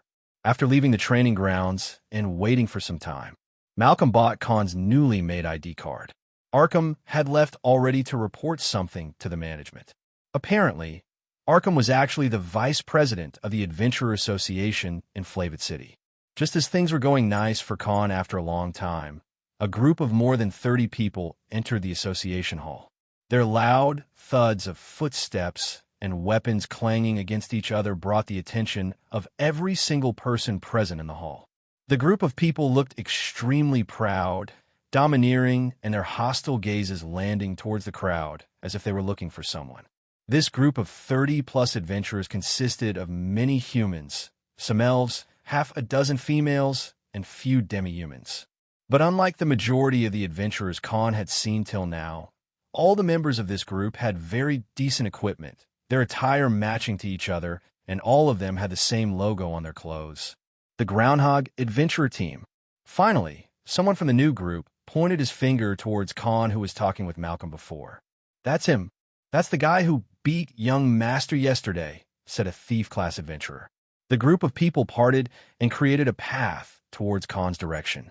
A giant man who was nearly 7 feet tall, had a muscular build with a long and braided yellow beard walked out of the group. His aura and demeanor were that of a tyrant exuding out with his every step. Khan looked towards the towering figure coming towards him. The man had a giant battle axe on his back, full in brown armor and woolen fur on his armor here and there. Khan was instantly reminded of Vikings from his knowledge on Earth. The hostile man stared at Khan as he stood like a mighty warrior, ready to pounce at him any moment. "Was it you who killed my little brother and my men?" said the man in his deep voice, his tone filled with rage, but trying to hold his anger back. "And who's your brother?" asked nonchalantly. "Don't act like a fool. You had a fight with him yesterday in this very place," said the man. Gasp! People present in the hall gasped as they heard something they never thought was possible. The young Master Ilya of the Groundhog Adventurer Team was killed? How's that possible? The blonde guy was infamous for bullying others and acting like he owned the world. All that because he had the backing of his almighty brother, who held a lot of power in the adventurer community, and even the city administration had a lot of people who owed him favors. "Oh, that pretty guy? I didn't see him since yesterday. Thought that he brought you to beat me for yesterday's incident." Khan feigned ignorance, but he didn't avoid any eye contact. "Besides, was he really your brother? You two don't look remotely related to each other," said Khan. "Impudence. Answer only what I ask you. Was it you who killed my brother?" shouted the huge man. He released his extremely violent aura and the pressure akin to what Khan felt during his fight with Arkham. He quickly activated his war dominance and replied in a stern tone, "I don't know anything. I don't have anything to do with your brother's death." "You're looking for the wrong guy," said Khan as he faced the man without fear in his eyes. Of course, the man in front of Khan was many times stronger than the current Khan. If they were to fight seriously, Khan would definitely die without being able to fight at all. But that didn't mean he would cower in fear just because the enemy in front was stronger.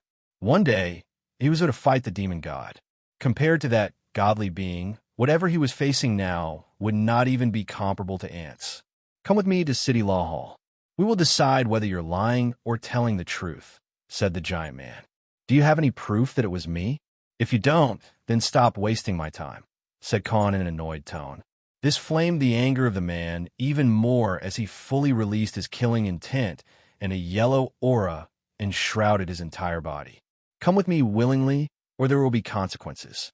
If I wanted to, I could kill you right here on the spot, and nobody here will be able to do anything," said the giant man angrily. Suddenly, a stern voice resounded in the hall from the stairs coming down in the hall. "Oh, really? I'd like to see how you do that, Stragaber."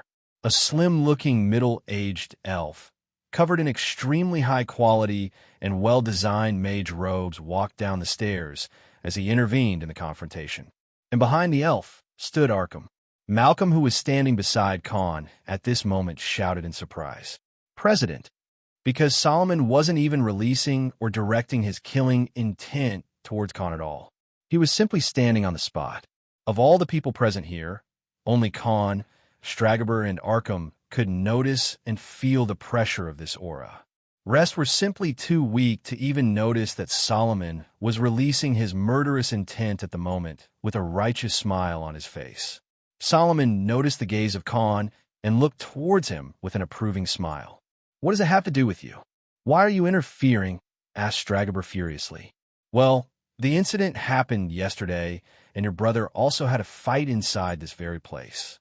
So it does concern the association, as we don't want people to say that we did not cooperate with the authorities during the investigation," said Solomon as he stood against Khan. "Young man, do you admit being guilty of any of his claims?" asked Solomon. However, he no longer exuded any sort of aura as he stood in front of Khan. "No, I'm innocent, and I don't have any reason to kill his people either," said Khan as he folded his hands. "Then come with us. We will accompany you to the law enforcement hall. If you're innocent, I promise on my name that no one will harm you as long as I'm around," said Solomon with a benign expression, as if he really cared about Khan being wrongly accused. "All right, I'll follow you," said Khan as half the crowd walked out of Association Hall. Many officials, including Malcolm, walked with them as they were the witnesses to yesterday's incident. After getting on various carriages owned by the association, many of which had different types of lizardish, horse-type monsters, and steed pulling the carriages, all the involved parties left. Half an hour later, they all reached the law enforcement hall, which was 2 times bigger than the Adventurer Association building, guarded by a garrison of soldiers and weapons placed at the walls. After Stragaber and his team entered and filed the case about the deaths of their men, the case was officially under investigation. Normally, it would take them a lot of time to even begin the investigation, but as soon as the officer saw the 3 strongest adventurers in the entire city in front of him, the matter was sent to the top-rank authorities and judges in just an hour. Soon, some official investigators started questioning all the involved parties in different rooms, including Khan, Malcolm, the Groundhog Adventure team, and few witnesses. Khan blurted out his yesterday's routine, except for the killing, as if he really didn't know what happened yesterday. To cross-check his story, Law Enforcement Hall sent few top-ranking soldiers to all the places he mentioned, including the city library, where Khan spent his longest time. Khan, being the calculative guy he was, still kept the library pass as proof before he threw away his clothes after the murder. He even mentioned the color of his clothes, just not the ones he was wearing before the massacre. Elenev was brought for questioning as the only witness of Khan's evening to nighttime. Since Khan never looked like he had a fight or had any bruises or blood on him when he met Elenev in Black Griffin Merchant Enterprise, he too believed that Khan was innocent and answered everything he knew truthfully. Arkham and other people's testimony about Khan's performance as an excellent swordsman during the assessment test also came in Khan's favor, as the only weapon he was known to be excellent at using was a sword. Besides, one man killing dozens of experienced men by himself and not even receiving a scratch on his body was found laughable by many witnesses as well. The investigators also mentioned in their reports about injuries on the dead bodies, indicating that they were done by a monster with sharp teeth and incredibly strong claws, as some of the hard armor worn by the dead people was torn and had markings of the claws. As the sunset was finally on its way, the investigation was done efficiently. The verdict being nothing else than Khan being innocent of the crime, since the murder site and mutilated bodies hinted a group of wild monsters doing the killing than someone who was a human. As soon as the verdict came and Khan was found not guilty of any of the charges, the people from Adventurer Association celebrated in cheers. Because after their president backed up Khan and this incident happened on their grounds, the association also had a lot of its reputation at stake during the investigation. While the people of the Groundhog Adventurer team stormed out of the hall in rage, completely unhappy with the verdict, Khan finally let out a sigh of relief after being recused of all the charges. He thanked everyone from the association and also Elenev. The young merchant was shedding tears after the investigation was over. Khan thought that Elenev was a very sensitive person who was simply happy for Khan. Little did he know that Elenev was crying after looking at Khan's costly equipment and weapons he bought from the letter Elenev gave him this morning. "How the hell am I going to explain this to Father? He'll kill me if this got leaked to him," thought Elenev as he kept sobbing. "Kid, if you have time, then come with us." "The president wants to talk with you in his private quarters," said Arkham as they were going to depart. Khan bid farewell to Elenev and traveled with the crowd back to Association Building. After some time, Arkham took Khan to the president's private quarters. He entered after Arkham and saw the middle-aged elven mage staring outside the window, looking at the dark blanket which sky covered the entire city with as the night had approached. "Sit," he said. Khan simply sat down on a comfortable sofa with Arkham standing on the opposite one. "I believe you understand why I asked you to meet me here, right?" asked Solomon as he gazed at Khan. Khan, however, had no bewildered expression on his face. He looked calm and composed without any worry. He simply poured himself some wine in a glass that was on the table, took a small sip, and tasted the wine as he rested his back against the soft cushions. Khan gave a big smirk to both the old men in front of him and said, "Yes, it was me." Old man Arkham stared at Khan with a bewildered expression. He did not believe that Khan was the actual culprit all along when they went to law enforcement hall. He knew that Khan had a great talent for swordsmanship, but he was still far from being able to take out a dozen experienced adventurers by himself, and that too without even using a sword. "May I ask why?" asked the elven mage Solomon. "How do you treat someone who picks up a fight with you for no reason and sets up an ambush to kill you with dozens of people?" Khan replied in a laid-back manner. "I see. Then aren't you worried that we will tell this to anyone?" asked Solomon. "If you wanted to, you already would have done it during the investigation. But I'm sure you didn't support me and took this matter to law enforcement just to protect the Adventurer Association's reputation. You want something in return, don't you?" responded Khan. He knew very well that a person of Solomon's position and authority wouldn't just interfere in a small matter between a newbie adventurer. He already sensed that there was a hidden motive behind the actions of the middle-aged mage. "Quite smart for someone of your age," replied Solomon as he sat down on his throne-like chair. "But first, show me how you managed to kill off so many people just by yourself," commended Solomon. Khan heaved a sigh as he spoke gently. "Omega, come out," Khan said, and suddenly a giant black dire wolf leaped out of his shadow and stood in the center of the room.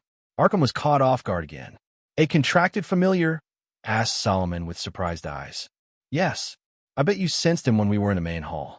That's how you figured that it was me who killed those people, right?" asked Khan curiously.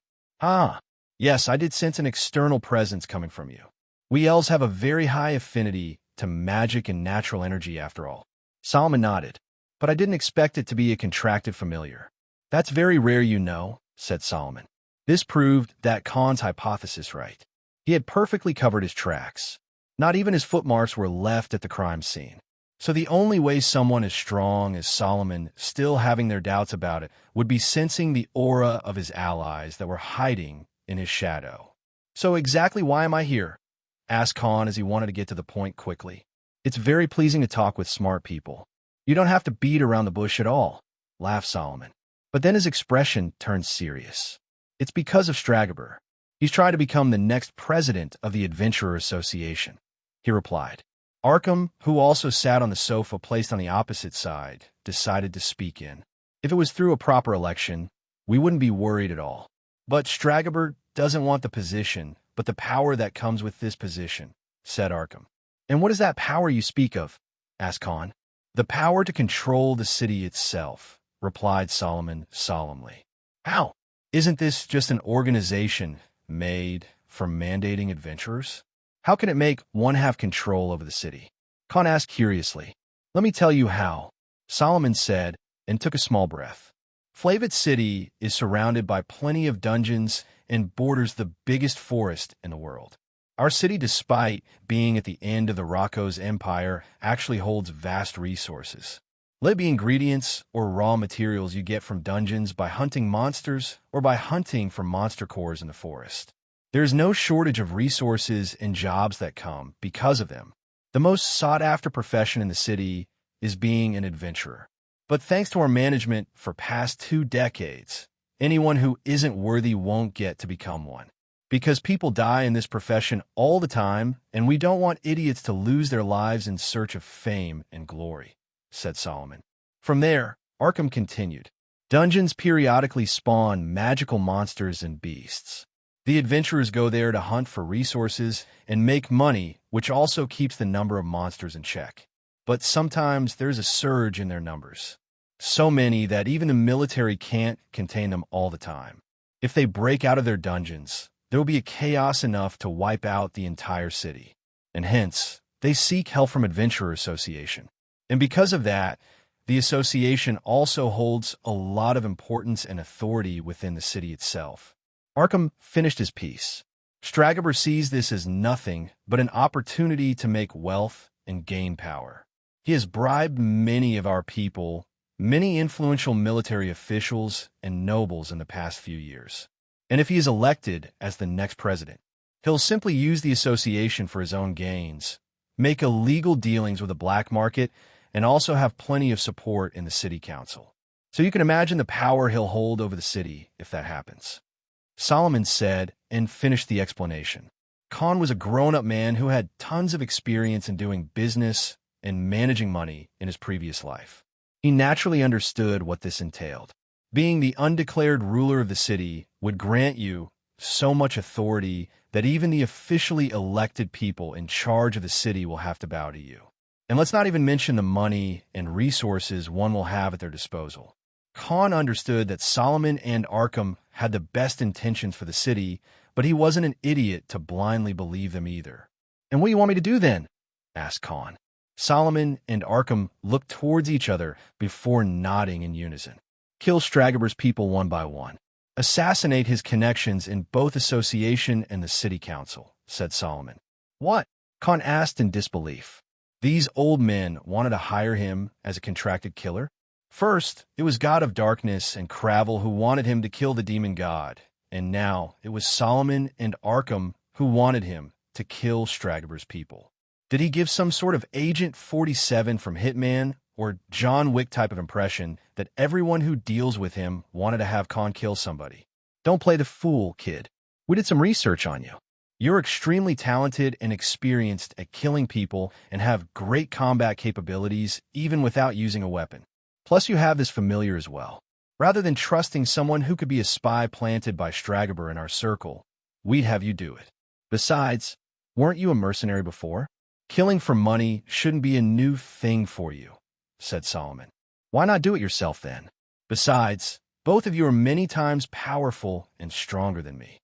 Wouldn't that save you a lot of trouble than trusting an outsider? Asked Khan as he shrugged his hands. To this, Arkham replied quickly. Too many eyes on both of us. If any of us goes unrecorded and suddenly Stragaber's people go missing, all the suspicion will fall on us since the election is about to happen in just 1 month. If I hadn't personally seen your capabilities myself, we wouldn't even resort to this method. It was only a plan in the hatching before you showed up. All because you can take out so many people by yourself and have a monster that could divert the cause of the murders in a different direction, he replied in a stern tone. Arkham no longer looked like the kind man who praised him this morning and even came to law enforcement hall to give his testimony to protect Khan. Now, he looked like a man who had his fair share of killings to reach the position he was at. Let's say that I accept your proposal. What's in it for me? And how do I know that you two won't bury me under the ground if I manage to finish the job? After all, a dead witness is no longer a liability, said Khan as he folded both his arms together and gazed at both the men in front of him. I believe even if we wanted to do that, we won't be able to. After all, the second presence I feel from you is no less weaker than me, smirked Solomon as he pointed his finger at Khan. Clatter, clatter, clatter. The pottery and tables in the entire room started clattering as an extremely deathly and murderous aura was released from Khan's body. It filled the entire room with black smoke, and a sharp hiss full of dread echoed in the room. This aura and pressure were no lesser than what Khan had previously felt from Solomon. Khan knew what it was, because he had seen this black smoke and felt this deadly aura before, belonging to none other than his subordinate. It was Rudra. The gigantic basilisk was releasing his killing intent at Solomon, like trying to challenge him for a death match. He was a mythical rank creature and finally found a good opponent to fight. See, that's why. I don't know what creature is hiding inside your shadow, as your familiar, but I'm certain it is able to fight on even terms with me. Even Stragaber won't be able to kill you if you use that creature in a fight against him. That's why I decided to hire you for this job in the first place. I have no intentions of killing you or discarding you after the job is done. Why make enemies when you can make friends? Said Solomon in a sadistic and evil tone. Khan thanked his previous life experiences at the moment, because both the men sitting in front of him weren't some saints and upright people who cared about law and justice like their previous demeanor made them look like throughout the entire day. These were the real faces of both these elderly men. The elven mage looked no different than someone who'd kill anyone to hold his power and authority intact, and the elder man looked like someone who had bathed in a river of blood and grew numb to killings. If this was the gullible Elric of his past life, he would have believed that these men had a right cause and would have agreed to help them like some idiot main character of some Munchkin manga and novel made for the teen audience, where every elderly figure who helped the protagonist was a trustworthy and kind old man for some reason. This was the reason why they helped to get his name cleared of the murder accusation. They just wanted to have Khan owe them a favor and reel him in their plan. Fine, but I have my conditions, said Khan, the businessman inside of him waking from a long slumber. I want all the resources you can provide me for the job. Your people will bring me the intel on the targets, and I'll finish the job in any way I see fit. As for the remunerations, I want lots of high-grade monster cores, a lot of money, and a small share in the bodies of rare monsters that have been hunted by adventurers and brought to the association for selling and salvaging. If there are 5, then I want one, said Khan as he put out the terms of their arrangement. Fine, we can manage that, but know that our deal is strictly based on what you deliver.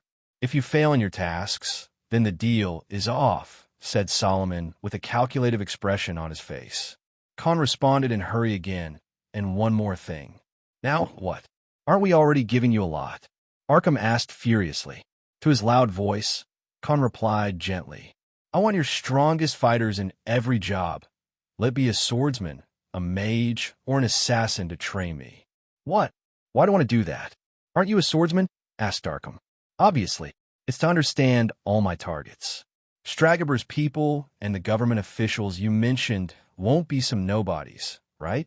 I'll need to understand and know their weaknesses before I make a plan. Otherwise, not only would I fail the job, but I'll also lose my life. Then you can go and search around for another killer in whatever time I'll have by then. Khan said sarcastically. Sounds reasonable, but we don't have time to waste. I can only give you 1 week for your study of possible targets. And getting our top-ranked people in every job to train, you will have to be done in secret as well. Otherwise, it'll raise unnecessary questions on why a newbie adventurer is receiving such favor, said Solomon as he found Khan's method reliable. He figured that he wasn't dealing with an amateur here. Khan asking to study his targets by increasing his own experience in their classes meant that the young man knew how to plan his assassinations. Just like how he didn't leave a single trace after killing Stragaber's brother and men who came with him. 1 week is more than enough. But I need some advance first. I also need to know who will be providing me with intel and blueprints for these targets. Khan said in a serious tone. What followed for the next hour was an elaborated plan for how to take down Stragaber's men and his connections in the government strategically without raising suspicion towards them. Here, there are 10,000 gold dramus and 200 B rank monster cores. This should be enough for advance, and some of the monster cores are of very high quality. I don't know why you even need these other than just money. This is just 20%. You'll get the rest as you start your job after a week. You kill, we pay accordingly, said Solomon as he summoned a big pouch filled with gold coins and another with monster cores out of nowhere. There wasn't a spatial ring on him either. It was space magic. The elven mage was proficient in the rare space magic. This surprised Khan as another plan hatched in his mind. Deal. Let's shake on it, said Khan as he shook both Solomon and Arkham's hands as a form of agreeing to the deal. As the night fell, Khan finally left the Adventurer Association and went back to the Black Griffin Merchant Enterprise again. He felt that it was the best place for him to stay and deepen his relationship with one of the most prominent merchants in the entire city. As he reached the Enterprise building gates, he stopped his steps and spoke. You can let the president know that I won't betray or sell him out. So you lot better stop following me from now on. or there won't be a head left on your shoulders, Khan said as he released his war dominance aura, and suddenly 3 assassins fell out of dark shadows from the nearby buildings under this immense pressure. Why did Khan accept the contract to kill these people? Obviously, it was to create connections with people who actually held authority in the city and gain access to resources in large amount and establish himself as a prominent figure so that many doors could be opened for him just because of the fame he would gain later. There was no point in playing the underdog as long as his secrets regarding being the chosen hero of God of Darkness was kept under the rug. He needed everything he can get, and as soon as he could, and he had to do it all by himself. Khan continued and greeted Elenev in his office. After watching his sullen face, Khan got the gist of why the young merchant was unhappy. Khan threw the big pouch of coins in Elenev's desk. I know I went a bit overboard, so this should be enough to minimize your losses, right? Consider the rest as repayment for saving your life, said Khan as he laid back on the sofa placed in the middle of the room. Wait, how did you get so much money? Asked Elenev in a suspicious voice. Nothing much. Sold some of the top-grade monster cores I had on me, and took some advance for a big job I was offered, said Khan as he relaxed on the comfortable sofa. He kept the sword on the side and said, When are we eating? I'm hungry. Elenev suddenly went from his dejected expression to overjoyed as soon as he received the pouch and started counting the coins. His experience told him it was at least 8 to 10,000 gold coins. Don't misunderstand me, Khan. It's just that the price was too big for me to cover up, said Elenev as he explained. Yeah. No worries. There shouldn't be any secrets between friends, right? Khan said as he gave a slight grin. Khan had already planned to deepen his relationship with the father and son duo as they could turn out useful in the future, so he had to start with the gullible son first. As he had dinner, Khan kept chatting about life experiences with Elenev. As Khan was once 25 years old too, he knew enough topics that could get Elenev's interest during their conversation. When Khan finally returned to his room again, he changed into night clothes and jumped into the bed. Khan rested on the cushion and commanded the system. System, give me Solomon and Arkham stats. Khan had shaken hands with both Solomon and Arkham for that very purpose. The system he had with him could only scan the body and their strength after making physical contact with the target. Following are the statistics for the individual named Arkham. Name, Arkham Holland. Species, human. Job, magic swordsman. Rank, peak grandmaster rank. Level, 82. Strength, 1,370. Agility, 930. Dexterity, 1,130. Defense, 860. Mana, 440. Following are the statistics on individual named Solomon. Name, Solomon Elfenheim. Species, elf. Job, magician. Rank, semi-saint rank. Level, 85. Strength, 320. Agility, 670. Dexterity, 1,080. Defense, 540. Mana, 1850. Khan let out a surprise gasp. Semi-saint rank? Means Solomon was close to break through beyond the Grandmaster rank.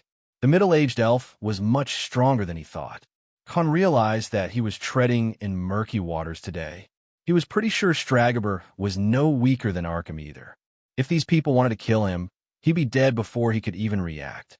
If not for Rudra being present inside his shadow, he would not even walk out alive from Association Building had he chosen to refuse the contract from Solomon and Arkham. Khan took out the top-grade monster cores and chomped down on them one by one as he was in dire need to raise his strength levels if he wanted to protect himself. Rudra was his hidden card, but he couldn't reveal him to anyone. Plus, there would be very few places where he could release the basilisk out of his shadow without causing massive destruction to the surrounding. From tomorrow, I'll perfect all of my combat skills and rank as much as I can. I can't be dependent on luck or some plot armor to always save me. Compared to these people, I'm still an ant, said Khan as he continued to eat up the cores. Power. I need more power. Morning arose, and Khan woke up from his fulfilling slumber. Unlike his previous life, he didn't get any dreams about how his life would be different and what kind of love life he wanted. Rather, he would dream about how he rose in strength and sit atop this entire world, beneath no one, not even the gods. System, tell me my current stats. Khan commanded the system since he ate around 50 monster cores before falling asleep. Thanks to his ability absorption divine ability he chose before, all the cores he ate would be directly absorbed in his body without any wastage or adversely affecting his physique. As per the knowledge he gained from reading books in the city library, people in this world couldn't directly just swallow mana, ores, or monster cores to increase their physical or magical strength and capacity. Even the most sensitive beings to magic, such as elves and angels, had to dilute the cores and magical elements in them first, and then absorb them over a long time. Even absorbing a high-grade core would take them 2 to 3 weeks. That too, if they barely took any breaks. And that is why very few people had incredibly stronger physiques or magical abilities, as gaining strength in this world needed a lot of resources as well as time. Elves lived around 500 years if they didn't get killed or died because of some disease, and angels lived up to 2,000 years. Even the most ancient dragons couldn't live past 4 to 5,000 years.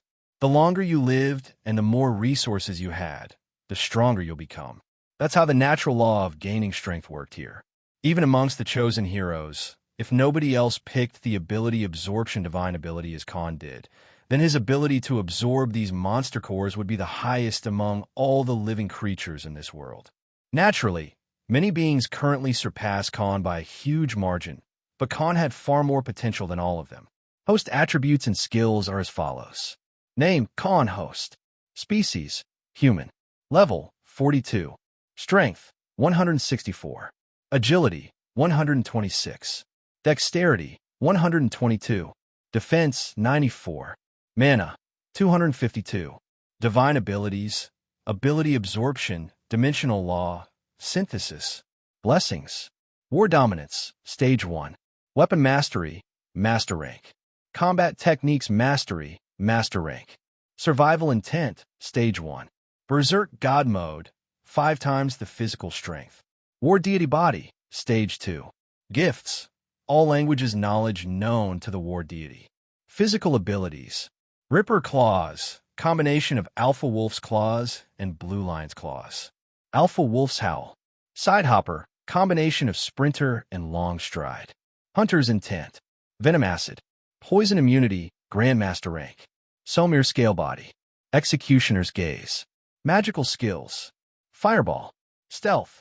Note, some low-grade abilities and skills have been merged under high-grade ones the host currently possesses, and some have been discarded as they no longer have any use to the host. 7 levels.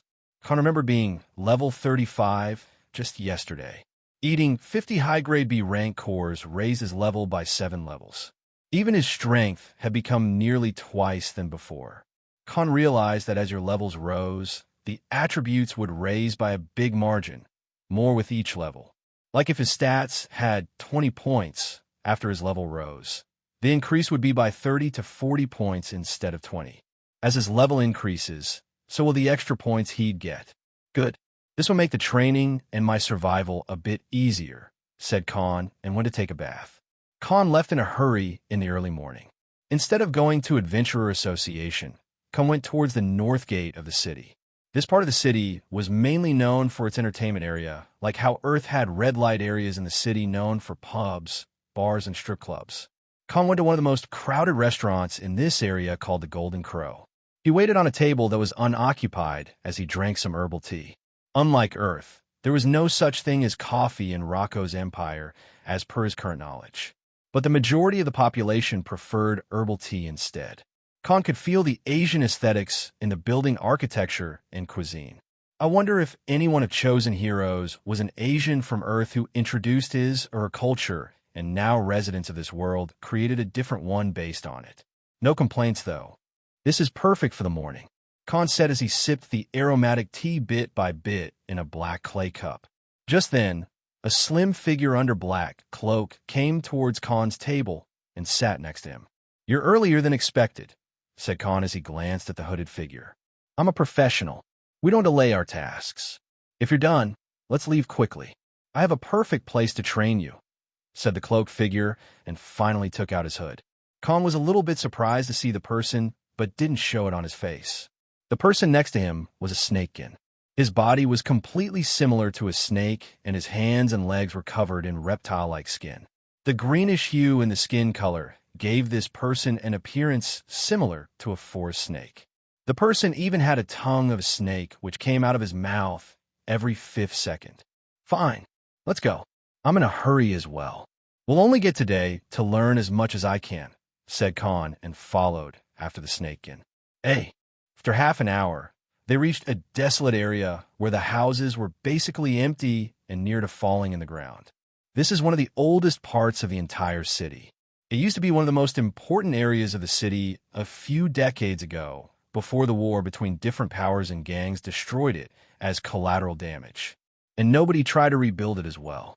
So it became the best area for people in our line of work to practice our skills, explained the snakekin as he introduced Khan to their training grounds.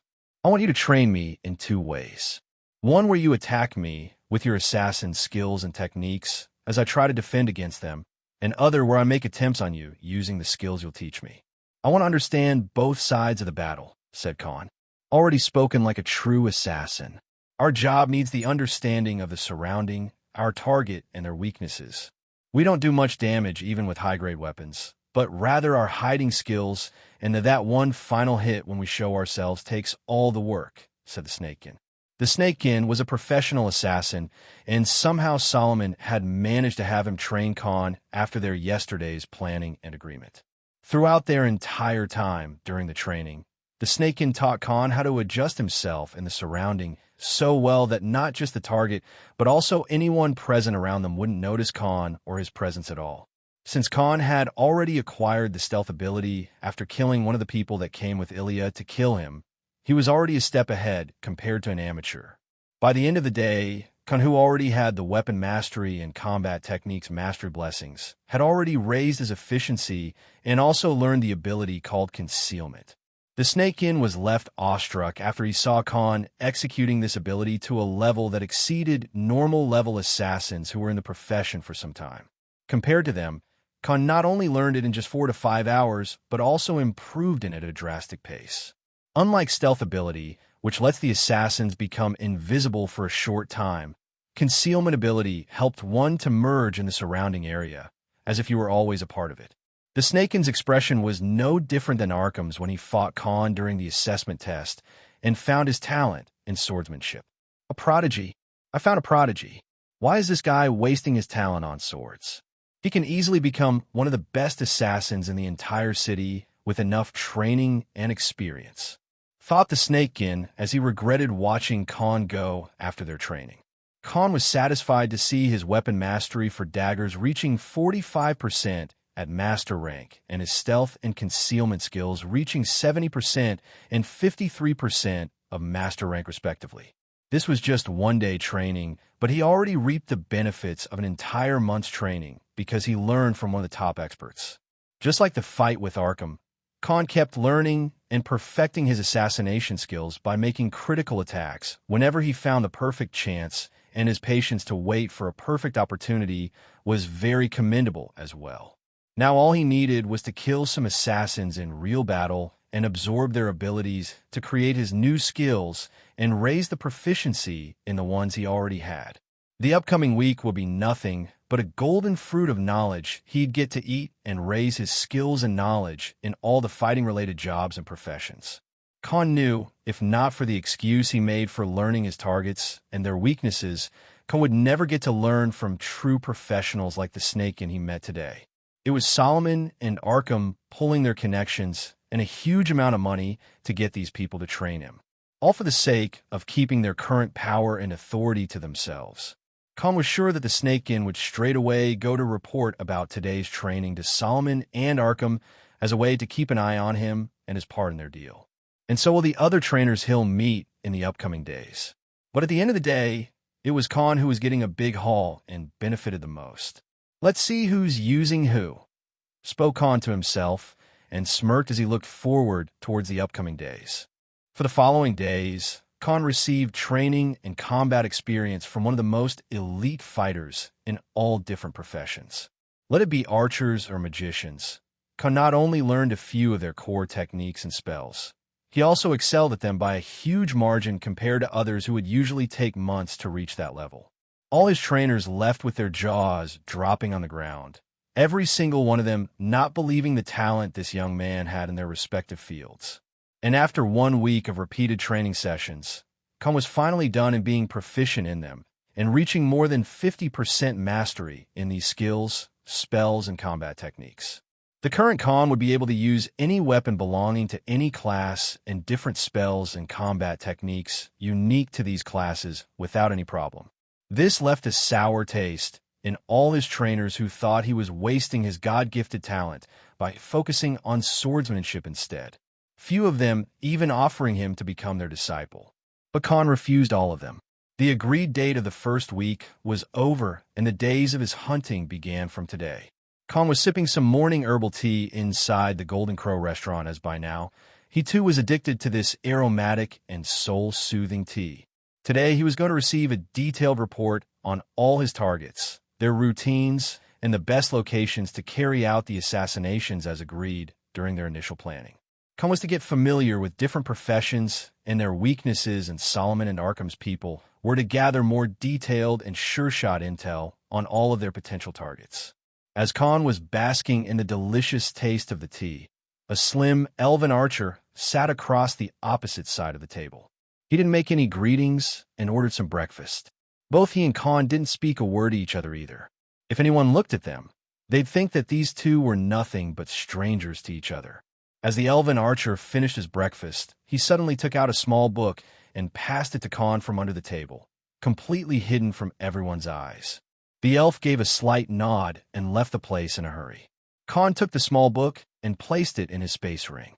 Soon, Khan left for the Adventurer Association, and after he finally reached there, he registered himself for the dungeon exploration list and paid a small fee for buying a dungeon pass. Unlike many novels and mangas he read in his previous life, the dungeons in Rocco's Empire were monitored by both the Adventurer Association and the military platoon stationed close to these dungeons in case of a monster tide occurred. They will be the first line of defense.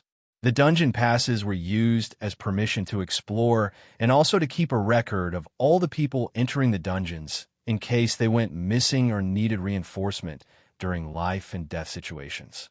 It was also to stop the unregulated and unrecorded flow of resources adventurers gained from these dungeons. Khan had 3 objectives for his dungeon visit today. The first was obviously to hunt monsters and absorb their abilities. Second was to use this opportunity to increase his combat experience and improve his combat mastery using the different techniques he had learned in the past week. Third was to deliver upon his first target mentioned inside the small book. On his way to the closest dungeon, which was barely 5 kilometers away from the city, Khan went to a merchant shop and bought some smoke bombs and tear gas bombs. Normally, adventurers used it to hunt down groups of low-level monsters that traveled in groups. But Khan was going to use them for some other purpose. He also bought a black cloak to hide in the crowd and to avoid the eyes of fellow adventurers. When Khan finally reached the closest dungeon towards the city named the Bromner Dungeon, he entered after showing his pass. Surprisingly, he wasn't the only one entering while wearing a black cloak. There were many individuals who did the same. Out of 10, at least 2 would be wearing black cloaks, as far as Khan could see, many trying to hide their identities. Good for me.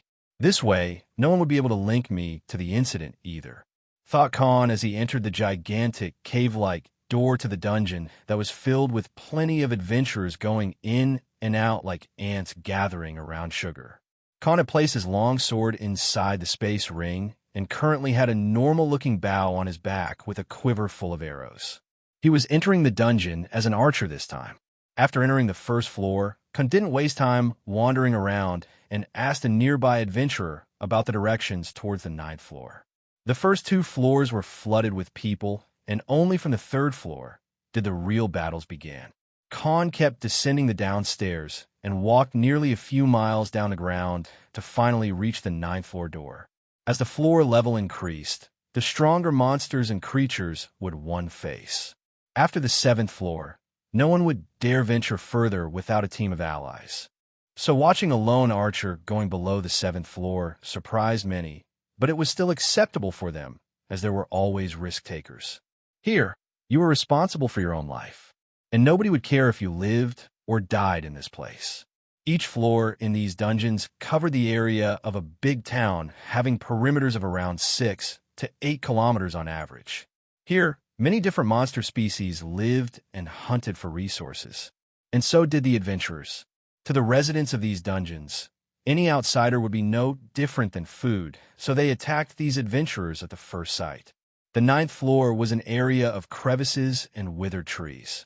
This floor was a hunting ground for many big adventurer teams, and the residents of this floor being none other than kobolds.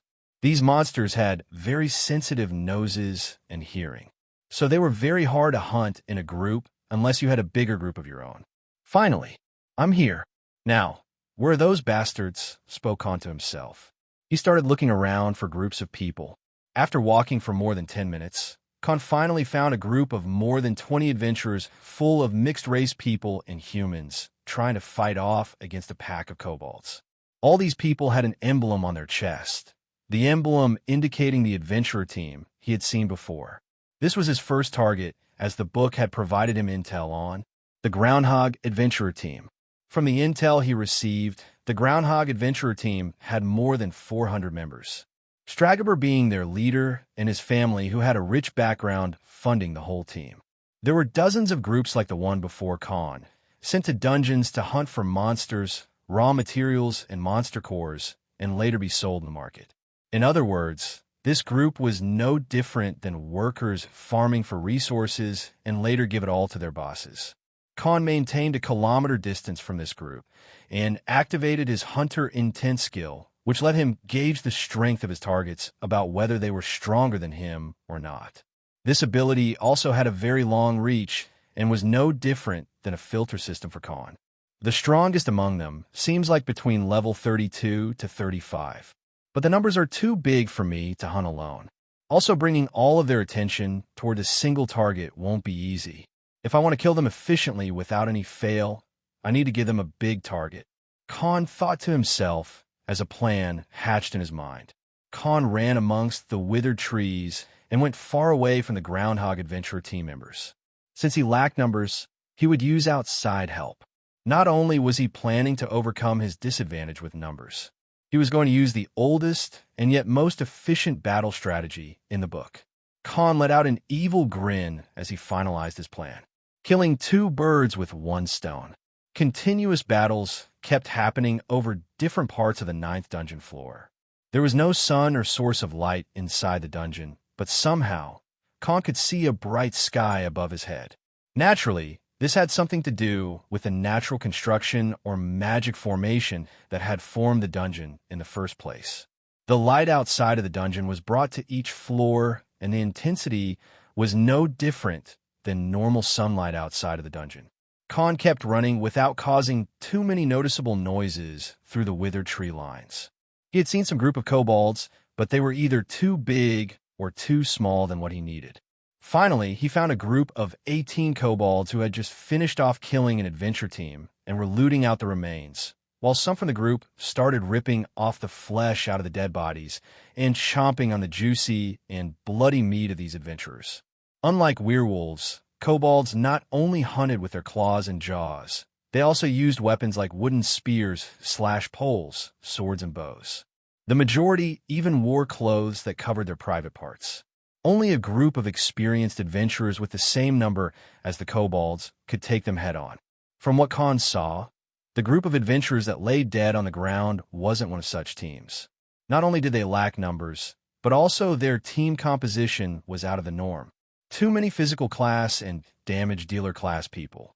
Only 2 mages and 1 archer in the group. This was nothing but a ragtag bunch of hot-headed morons who came to the dungeons thinking they could conquer the floor with their measly strength. Idiots. There are other ways to make money without dying. Why come here if you're not strong enough to protect yourself? Khan spoke to himself. Khan was already used to hunting wild monsters and beasts in the forest he was thrown into by God of Darkness. So this wasn't his first rodeo. Khan silently kept walking towards the group of kobolds while hiding himself behind the tree branches and bushes. The group was salvaging the gears and meat from the dead adventurers. He knocked an arrow on his normal bow, which he bought for cheap from a shop. He was around 300 meters from the group and just in his bow's attack range, aiming at one of the kobolds who was in a group of 3 and quickly shot an arrow. Swish! The arrow pierced the kobold's head, killing it instantly on the spot. His current weapon mastery for bows was only 59% at master rank, but it was still enough for him to make accurate and precise attacks. As soon as the kobold fell on the ground, the remaining kobolds were alerted. Howl! The kobolds howled and alerted their subordinates. The whole group quickly getting their guard up and looking for the attacker. Time for the second arrow, said Khan, and shot another arrow in the middle of the group. The first was to get their attention, and the second was to let them know about his location. As soon as the kobolds sensed the direction of the incoming arrows, they charged towards Khan's location with all their weapons in their hands. Khan waited till the group could see him and started running in the direction he came from. For the next 20 minutes, the group of kobolds kept running after Khan as if all they wanted was his death. Khan occasionally shot out arrows and killed a couple of their subordinates to fume their anger even more. Running away from this group without getting caught was no big deal for Khan, who had both sprinter and lunge ability, which would always keep him one step ahead of the group. He also made sure that the group followed him without coming across any other group of kobolds or another adventurer team. Otherwise, it would foil his plans. Finally, when he reached around a kilometer away from the place where the group of 20-plus Groundhog adventurer team members were fighting, he raised his speed to the fullest and disappeared from the sight of these kobolds using side hopper ability. Khan saw the people of the Groundhog adventurer team were still at the same place. Their battle seemed to be over long ago, and now they were just harvesting the kobolds for their cores, claws, and skin. Many of them simply resting while few keeping a lookout. Their losses seemed negligible while the kobold group was completely wiped out. Khan quickly ran back to the group of kobolds he brought along and shot arrows at them again, luring them in his direction as he ran towards the adventurer team. As soon as he reached 200 meters from the group, Khan used side hopper and disappeared again from their sight. From the dense bushes, he shouted very loudly, "There are kobolds! Everyone get ready to fight!" Khan quickly ran away from the place and hid among the tree branches.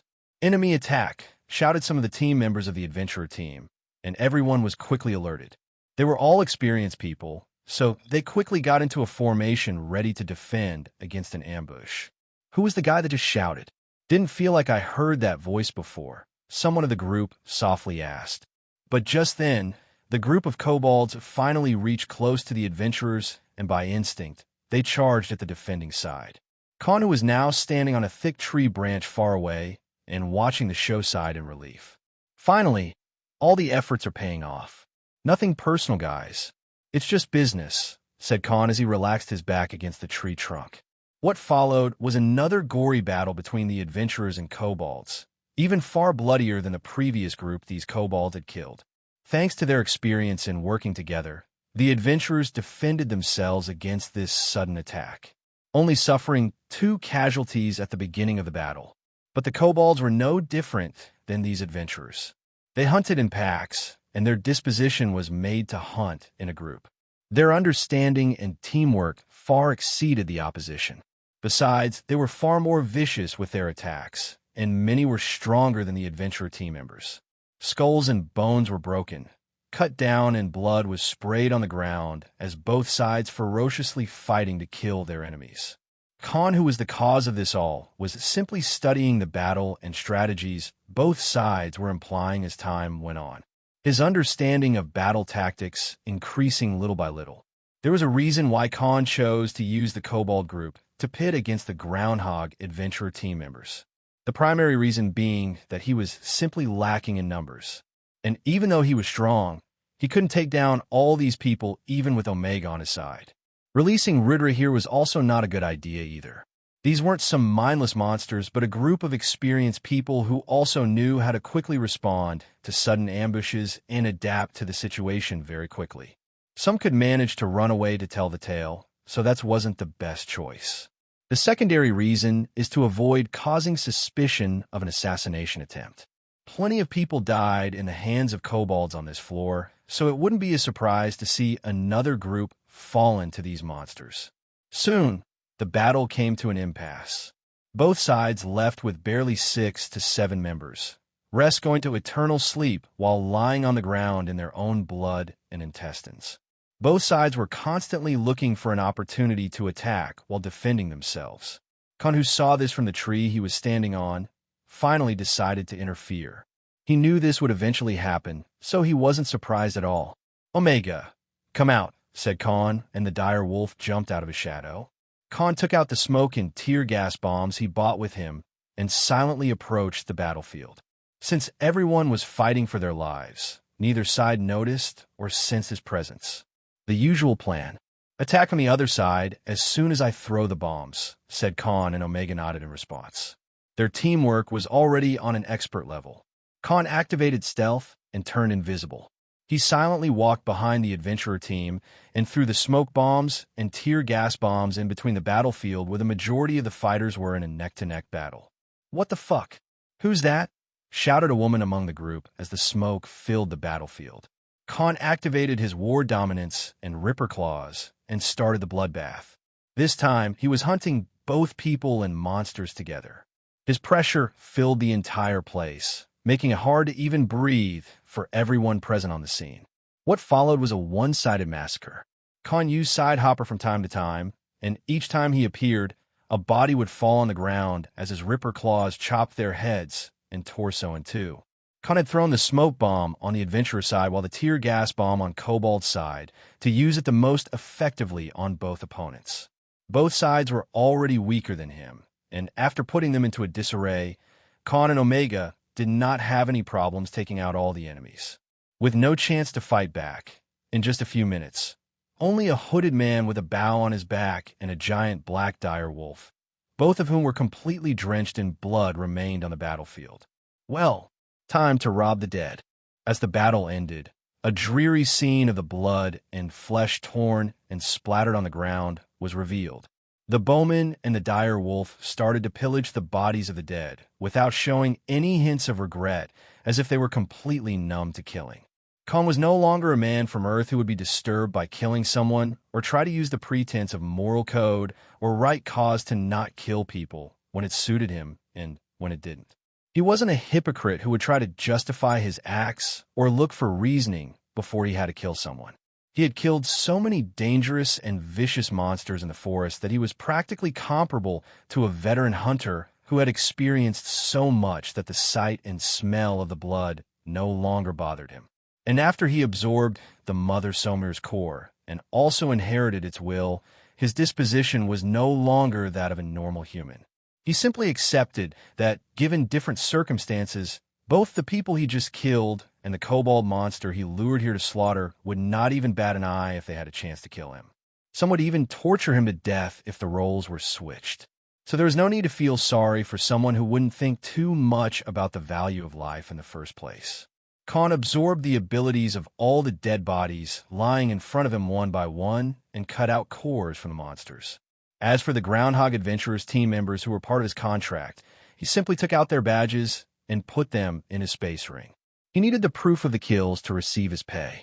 "System, show me the list of abilities and skills I just gained just now," said Khan, and the system notified him with the list. The host has acquired the following new abilities and skills: Water Spear, Knight's Taunt, Shield Bash, Wind Slash, Wind Blade, Headshot, Charged Arrow, Arrow Volley, Archer's Sight, Heal, Rank C, Protection Barrier, Debuff Dispel, Magic Sense, Templar's Charge, Templar's Will, Defense Fortitude, Shadow Strike, Lacerate, Backstab, Lockpick, Kobold's Howl, Pack Sense, Pack Hunting Buff. The system finally stopped after giving a list of abilities Khan had just acquired using his ability absorption divine ability. This cheered up Khan, as he was indeed lacking many abilities and magical skills in his holster. Majority, till now, being related to hunting monsters in the forest only.